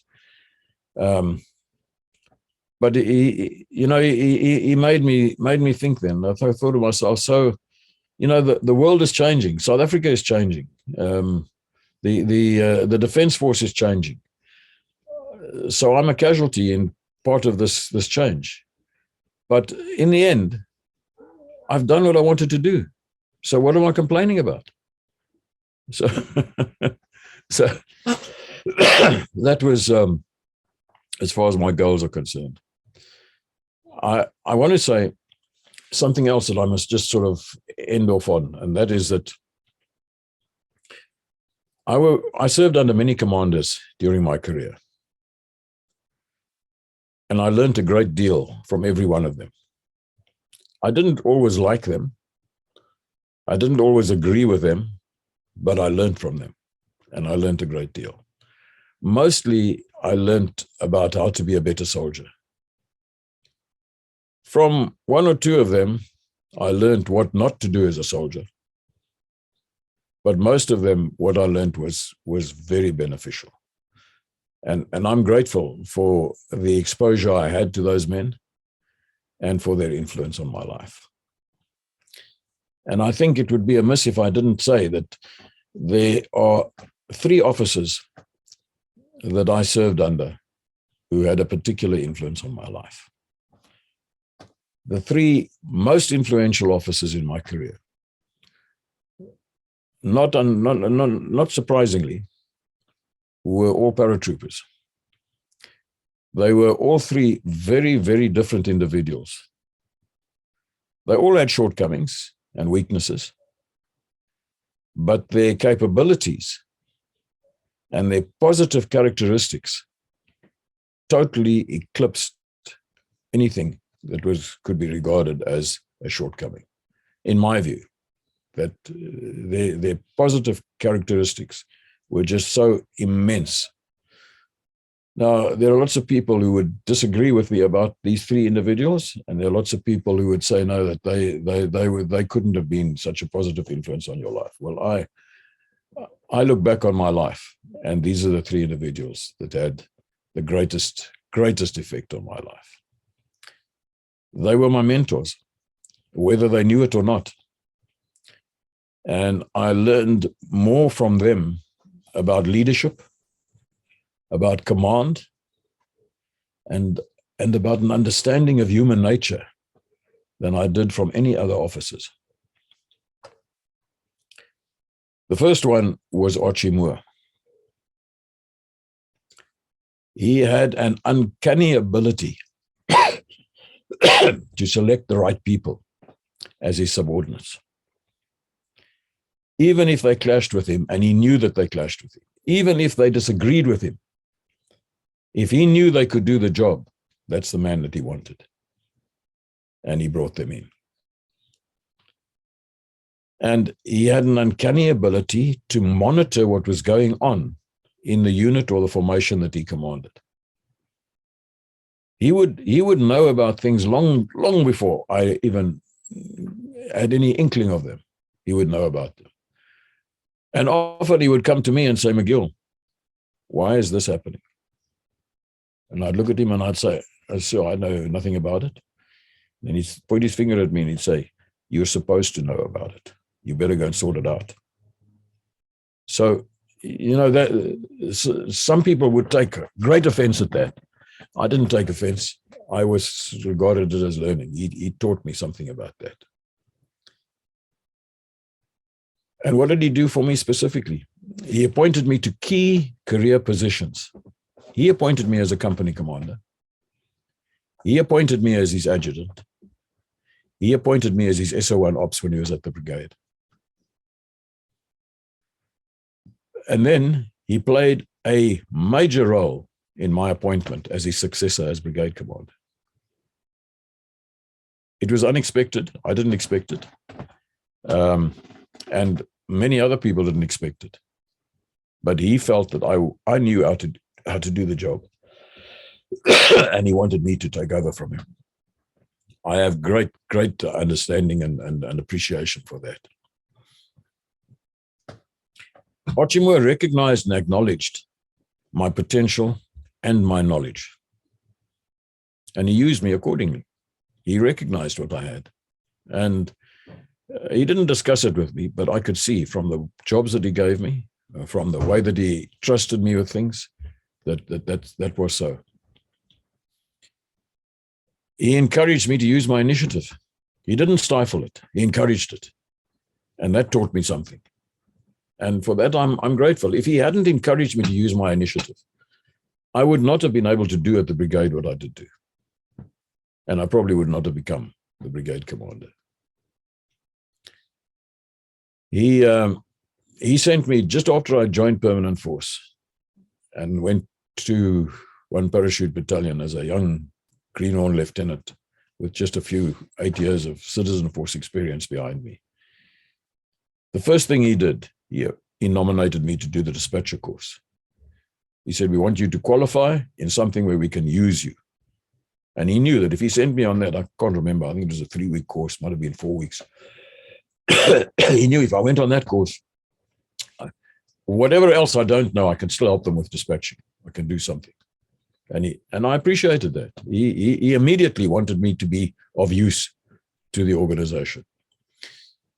Then while I was his adjutant, he sent me on the Chilean Commando course. He could have sent any one of the other captains. And he knew that I was a good adjutant. But he was prepared to lose me as an adjutant by sending me on this course because he felt this course could benefit me and benefit the organization. That taught me something. When I was his SO1 ops at the brigade, he sent me on a negotiating skills course to acquire the ability to be able to negotiate with people. He could see that this sort of thing was going to become valuable. He could see that I need to have this sort of, he also knew that I was sometimes a bit abrasive myself. And I needed to understand how to handle situations. When I got to Alexandra Township and I was involved with the ICC, I was enormously grateful for having been sent on that negotiation skills course because I learned a great deal there. And that was thanks to Archie Moore. He allowed me to make mistakes and to learn from them. You know, there are some commanders who, if they see that you're heading in the wrong direction, they'll stop you. And you don't really learn from that. But as long as there was nobody endangered by what I was doing, Archie Moore would allow me to make a mistake. And then I'd have to come back to him and say, "Sir, I'm sorry." He said, "Ja, ek het geweet dit gaan gebeur, McGill, maar ek hoop jy het nou 'n les geleer." But those are valuable life lessons that he taught me. He taught me to stand up for my actions if I had my facts right. I remember one occasion when I was called to his office when I was a company commander. And my company had been in trouble for every single thing you can believe. It was during my first 8 months back at the battalion after I'd come back from the academy. I could not do anything right in his eyes. And he called me in and I halted in front of his desk and saluted him. And he said, "Kaptein, jou company is alweer in die moeilikheid." I said, "Wat het ons nou gedoen, commandant? What did we do now?" So he told me. So I said to him, "Dis nie waar nie." He said, "That's not true." He said, "That didn't happen. This is what happened." He said to me, "As jy seker van jou feite, are you sure of your facts?" I said, "Yes, sir." Picked up a telephone, made one phone call, put down the telephone. He said, "Jy's reg. Jy kan gaan, kaptein. Forget about it. It's over now." So that showed me that if I was prepared to stand up to him and give him the facts, and if he found that the facts were right, he would accept it and he wouldn't hold it against me. So that was it was a tremendous lesson that I'd learned from that. He also taught me a very important thing about subordinates. For Archie Moore, he would dress down his subordinates in a way in which they really knew they'd been alles geroskam. He knew it. You knew it if if you appeared on orders in front of Archie Moore, he would sort you out. And he would charge people and punish them for if they did something wrong. He would not brook any nonsense from anybody in his unit. But don't let anybody outside of the unit try to take on one of his subordinates. Even if that subordinate was wrong, Archie Moore would say to the guy, "You don't talk to him. He's under my command. You come talk to me. Don't let me ever catch you talking to my subordinates again and giving them a piece of your mind. You come and speak to me. Give me the piece of your mind. I'll sort out the subordinate." And that was a policy that I tried to follow. He showed me. He protected the people under his command. He wouldn't let other people mess around with him. He used to advise me without dictating to me. He would say, "Nee, McGill, ek dink nie, ek dink bietjie aan die volgende." And then he'd walk away. He wouldn't say, "You must do it." At one stage, when I was his adjutant, I was busy trying to put together some of the history of the unit, and there's something I needed to find out in Pretoria. And I went to him and I said, "Sir, I need to find this information, but I'll need to go through to Pretoria. Would it be okay if I just spent 2 days up there?" So he looked at me and he said, "Don't ask me, McGill. Tell me if it's okay. Can you afford to miss 2 days of work in your office? If you can't, then it's not okay. But if you think you can miss 2 days out of your office, then you must go." So you see, he throws it back at you, but he does it in a very sensible way, because when you start thinking about it, they say, he's right. I mustn't go to him and say, "Can I go to Pretoria?" I must go to him and say, "Sir, I've completed all the work. I've done the following. I've sorted this out. There's nothing going to be happening for the next few days. Everything is, if anything goes wrong, the assistant adj can do that and the other." I said, "So I would like to go to Pretoria for 2 days for the following reasons. Do I have your approval to do that?" And he would say, "Well, you've made the necessary arrangements. Fine, go." But you don't just go to him and say, "So I want to go and do the following. Can I have 2 days off?" His answer is, "You tell me whether you can have 2 days off." He showed absolute confidence in me. He trusted me implicitly. And he even confided in me. He would often speak to me, we'd be sitting somewhere on our own and discussing certain things, and he'd lapse into some personal issues and say, I remember one occasion we were supposed to do an operation in Zambia when I was still a captain and he was the commandant. And we were, the operation had been postponed, and we were all sitting up there in Katima Malilu. And he got hold of a Land Rover and he said, "McGill, kom ry saam met my." And I got in the Land Rover with him, and he drove off and he went to a baobab tree near the river. And he stopped there and got out and he said, "Let's sit down and chat a bit." He said, "This is a place I always used to come to." I said to him, "When was that, sir?" I said, "When I was a young lieutenant, I was seconded to the South African police for 3 months up here at Katima. And this is where I used to come and sit to think." He said, I've been offered the job of OC 13 sub area. Says it would probably be a very good stepping stone for me. But I don't want to leave the paratroopers at this stage. I would rather stay on another year or two, the paratroopers. So I'm waiting. Is he going to ask me something? Is he going to ask me what I think? Or what? He didn't. He said, "I've got to make up my mind about that." He said, "Well, I just thought I'd share that with you."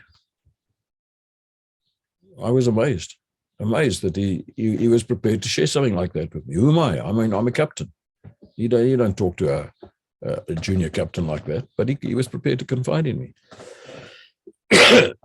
And then, of course, he recommended me for a medal as acknowledgement for my commitment and my hard work. When he saw what I'd done to improve the anti-tank capability of the Parachute Brigade, he wrote me up for a medal, which I received. And I really appreciated that. So Archie Moore will always be, to my mind, one of the 3 military men who had the greatest influence on my life and my career.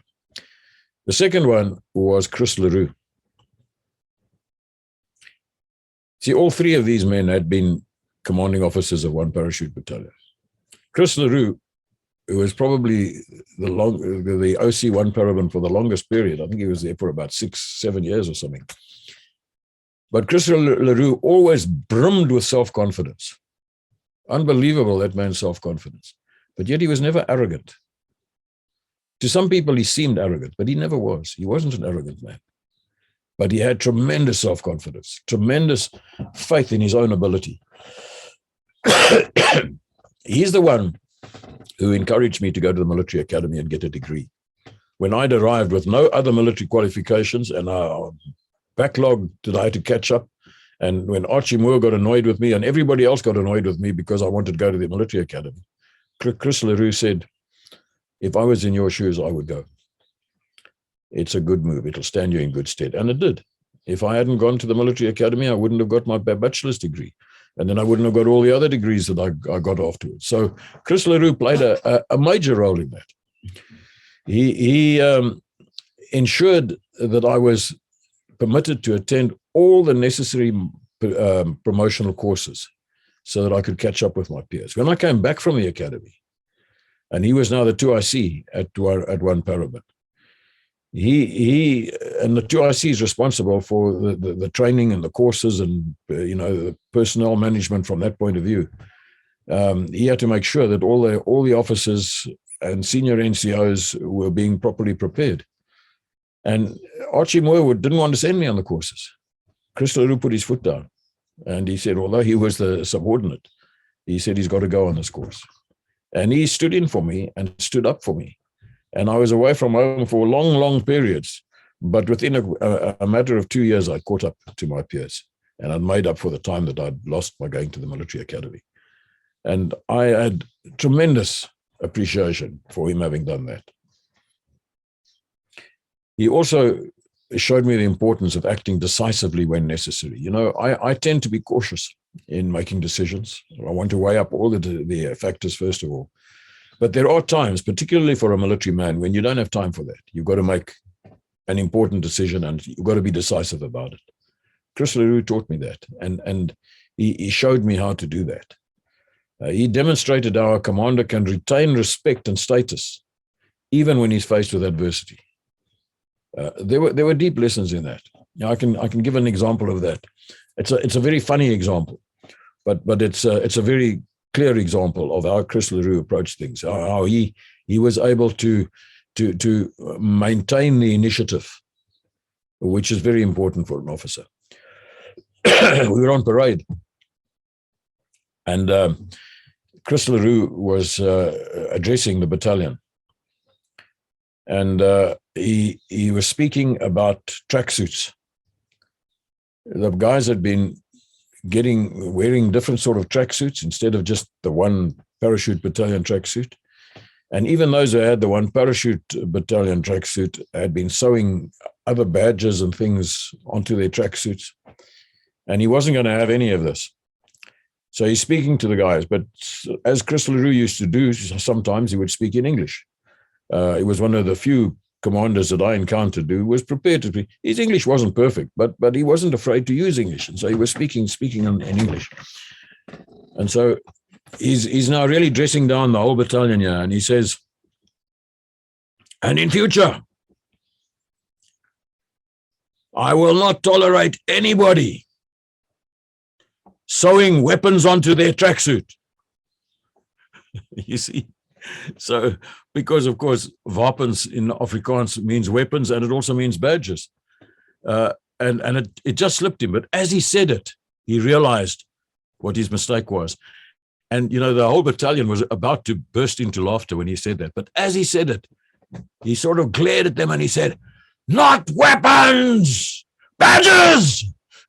And everybody sort of stood stiff to attention, you see. So he quickly turned around. When he realized that he'd used the wrong word, he immediately corrected it, but he corrected it in such a way that all the guys on parade felt it was their fault. They'd done something wrong. So it was just a classic example to me of how to maintain the initiative. He sent me on the parachute instructor's course because he said, "You're not going to go to Chile to do this Commando course unless you're a qualified parachute instructor. So I'm sending you on the parachute instructor's course." And it was probably the best course I've ever attended in my life. It meant more to me from an instructional point of view than any other course that I've ever done. It was an incredible course that. He also sent me on the tactical freefall course at a time when James Hills, who was my boss, didn't want me to go on the course because he was the OC of the of the training battalion at that stage. But Chris LaRue was technically the 2IC of the much bigger battalion at that stage, although he was attached to the operational wing. He was still responsible for sending people on courses, and he made sure that I went on the tactical freefall course, because he felt it's important if you're going to have a career in the paratroops, and I was already a major at that stage. He still felt you need to go and do that. You need to have that. You need to have a red background to your wing so that you can speak with authority on these things. Because he saw in me the possibility that I might be commanding one day, commanding paratroopers. He ensured that I was awarded a medal for my work in training and for successfully carrying out the attack on Chitado with my company. He wrote me up for a medal of that. It was signed by Archie Moore, who was the battalion commander. But I know that Chris LaRue is the guy who wrote that medal. Wrote me up for that medal. So I have great appreciation for that. He was a man who had an intense influence on my life in the military. And then the third man was my good friend James Hills.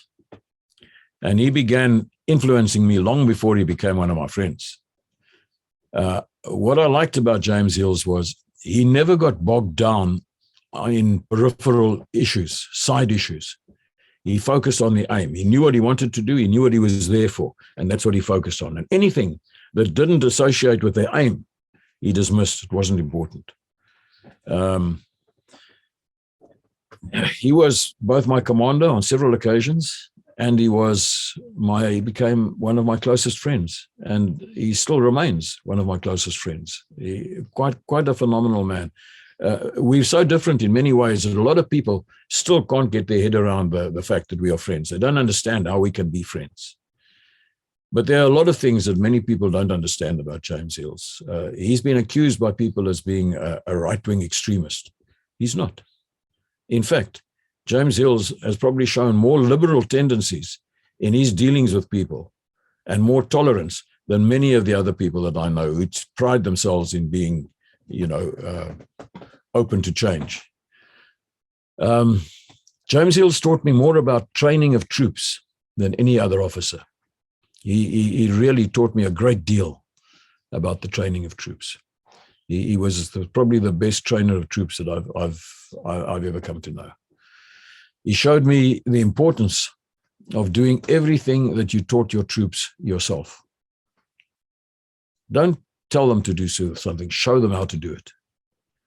James Hills knew how to shoot. When he shot on the shooting range, his scores were always amongst the highest. He knew how to parachute. He was a qualified parachute instructor.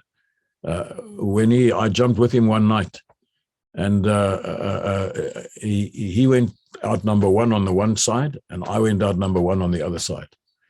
It was while I was at the academy, and I was attached to his company, and he went out, and I went out, and as I went out in the darkness, as I was falling, he was falling right next to me. Yeah, and my parachute opened, and I looked down, and he was disappearing. His parachute didn't open. It came out, but it didn't open. It streamed, and he just kept going, and he disappeared in the darkness. And I thought, whoa, that's the end of James Hills. And I landed and got out of my harness, and I started yelling in the dark. I said, Major Hills. And I heard a call coming back, and I beetled over to where he was. I thought to myself, he's going to be in pain, badly injured and so on. I arrived there, and there he is, busy rolling up his parachute. And I said, are you all right, Major? And he says, yeah. I said, that malfunction. So he looks at me and he smiles. McGill, ek is 'n parachute instructor. Parachute instructor. Ek weet wanneer om my notie te trek. I know when to pull my reserve. So, he just knew how to do things, and he would do it. He wouldn't say, you guys are going to go through the obstacle course now. He'd say, come on, we're going through the obstacle course. And he'd lead the way through. That's just the way he did. We got up, he said, the whole company is running a 2,4. He didn't stand there with a stopwatch. He set off with, go, and he ran with us, and he did the 2,4. So that's just the way James Hills was. And his troops worshipped him. They thought he was the most wonderful man. They'd follow him anywhere. because he was prepared to do what he told them to do. He understood the importance and the techniques of motivating people. That guy, I can hear him now when he talks to the troops, and I see how motivated the troops are after he's spoken to them. You need to have been part of him, part of his organization, in his company or in his battalion to understand how I did that.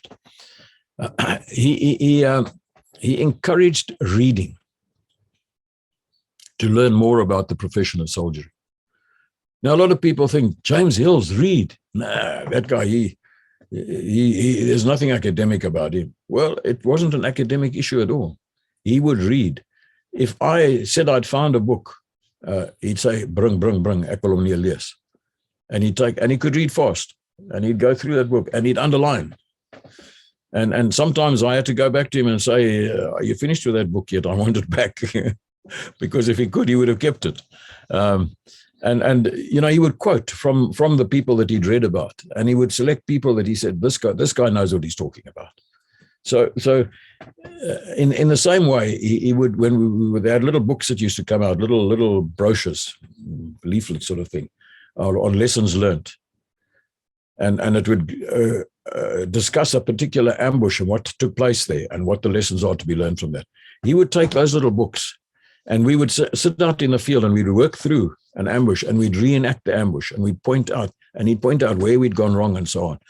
He studied, he analyzed, and he learned from past mistakes, both in training and in operations. He learned from those things, and I realized how important it was to do that.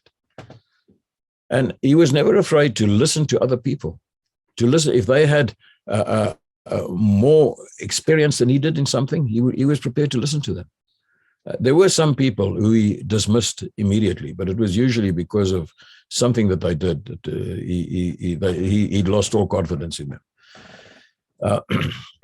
He allowed me a great deal of freedom during training, especially to implement ideas and experience. For instance, when I came back from the Chilean Commando course, nobody was interested in what I was doing. But 2 years later, I found myself under his command in the training wing of the Parachute Battalion. When I told him about the Commando course, he said, bring daai goed, ons moet leer. And he went through everything with me, all the things.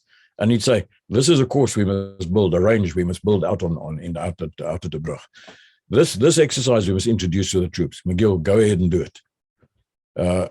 So, he was quite willing. He had an open mind. And he showed an open mind on matters operational, and he showed great flexibility. And I learned to admire James Hills for the ability that he had. He didn't discuss things like the other senior officers would discuss things. He was focused on the aim. He was there to train troops or to field troops in the bush. That was his aim, and that's what he focused on. So, and of course, he became one of my greatest friends. So those are the three soldiers, the three paratroopers, the three officers who had the greatest effect on me in my career. And then I must also say that my constant supporter, my helper, and my companion is my wife. And she was then, and she still is. And a couple of weeks ago, we celebrated our 50th anniversary. It's about 6 weeks ago. 50 years that we've been married. And I got one of my old paratrooper friends, my soldiers who were served under me, who is a musician. I got him to put together something. I sent him a whole lot of photographs, and he put together a little 3-minute video clip in which I related something about my wife to her. Something I related a well-known song that I had changed the words of to fit us. And I let that, I sent that, I gave that to her on our 50th wedding anniversary. And it just reflects how deeply I appreciate the fact that she's stood by me through all of these years, with all the difficulties that it involves. There were lots of ups and downs in our life. and she rode them all. She had no problem with it. She never complained. She never felt bitter or unhappy about anything. And there were some rough times she had to go through. And of course, I cannot but acknowledge with gratitude the protection, the guidance, and the opportunities that God gave me. He gave, and I had to accept or not. So opportunities came my way.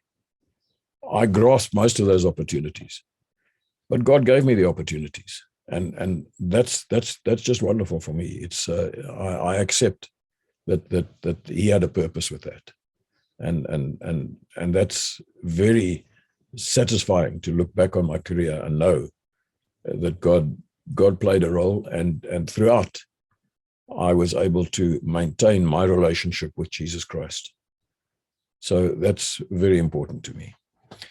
So in closing, of course, I want to say I had a marvelous career in both the SADF and the SANDF. There were highs and there were lows. I experienced excitement. I also experienced disappointment. I experienced satisfaction, but I also experienced sadness. I don't regret any of it. I had successes. I gained acceptance, and I gained some recognition. But I also made mistakes, and I had failings. Hopefully, however, I learned from those mistakes. Life for me has always been one long learning experience. One can learn from every person, even those you don't like or that you don't agree with. And I think that's what happened in my case. I served for 27 years in the old SADF, 8 of them in the CF and 19 in the PF. I served for 20 years in the SANDF, 33 years in the regular force, and not 33, 13 years in the regular force, and 7.5 years in the reserve force, and that accounted to about 15.5 years as a part-time soldier and 31.5 years as a full-time professional. So should I compare the SANDF with the old SADF? I think that would be unfair, because the SADF was involved in an ongoing war, while the SANDF was not. But I think I can say that the biggest difference that I noticed between the SADF and the SANDF is tied up in two things. In the SANDF, there was, in my experience, there was a lack of real leadership. And the other thing is that the refusal in the SANDF to promote people on merit was totally disastrous. I saw, and I've still seen, people who've been lieutenant colonels for nearly 20 years, and they're highly competent. They could have been promoted long ago. But they're told openly, you're white, so we're not going to promote you. So lack of leadership and lack of promotion, or absence of promotion on merit, the two biggest shortfalls in the SANDF. And yet I had a wonderful time in the SANDF. I had major frustrations, but it was a good time. I had a satisfying career. And I want to say thank you to you, Chris, for allowing me the opportunity to share all of this with people on the legacy conversations. I hope it means something to other people as well. And I hope that it is of interest to people. Thank you. Well, General, I can say to you, thank you. Thank you for the many hours that we spent together. And for those of you who said you're going to miss the General, the doctor. He's not going away. I'm sure in the future we will have some episodes on him as well. And so it was a privilege to me. I must tell you, outstanding. And I thank you for your time, as well as your wife has been very patient with us during these times. Even there were times which we had to borrow a phone, used up all the data more than once. I'll make up with that. I'll bring us some Swiss chocolates. So thank you. No, thank you. All the best, and we wish that the cold will disappear and many, many happy years further. Yeah, thank you. Thanks very much, Chris. I appreciate it. It's been an interesting and worthwhile experience for me too. So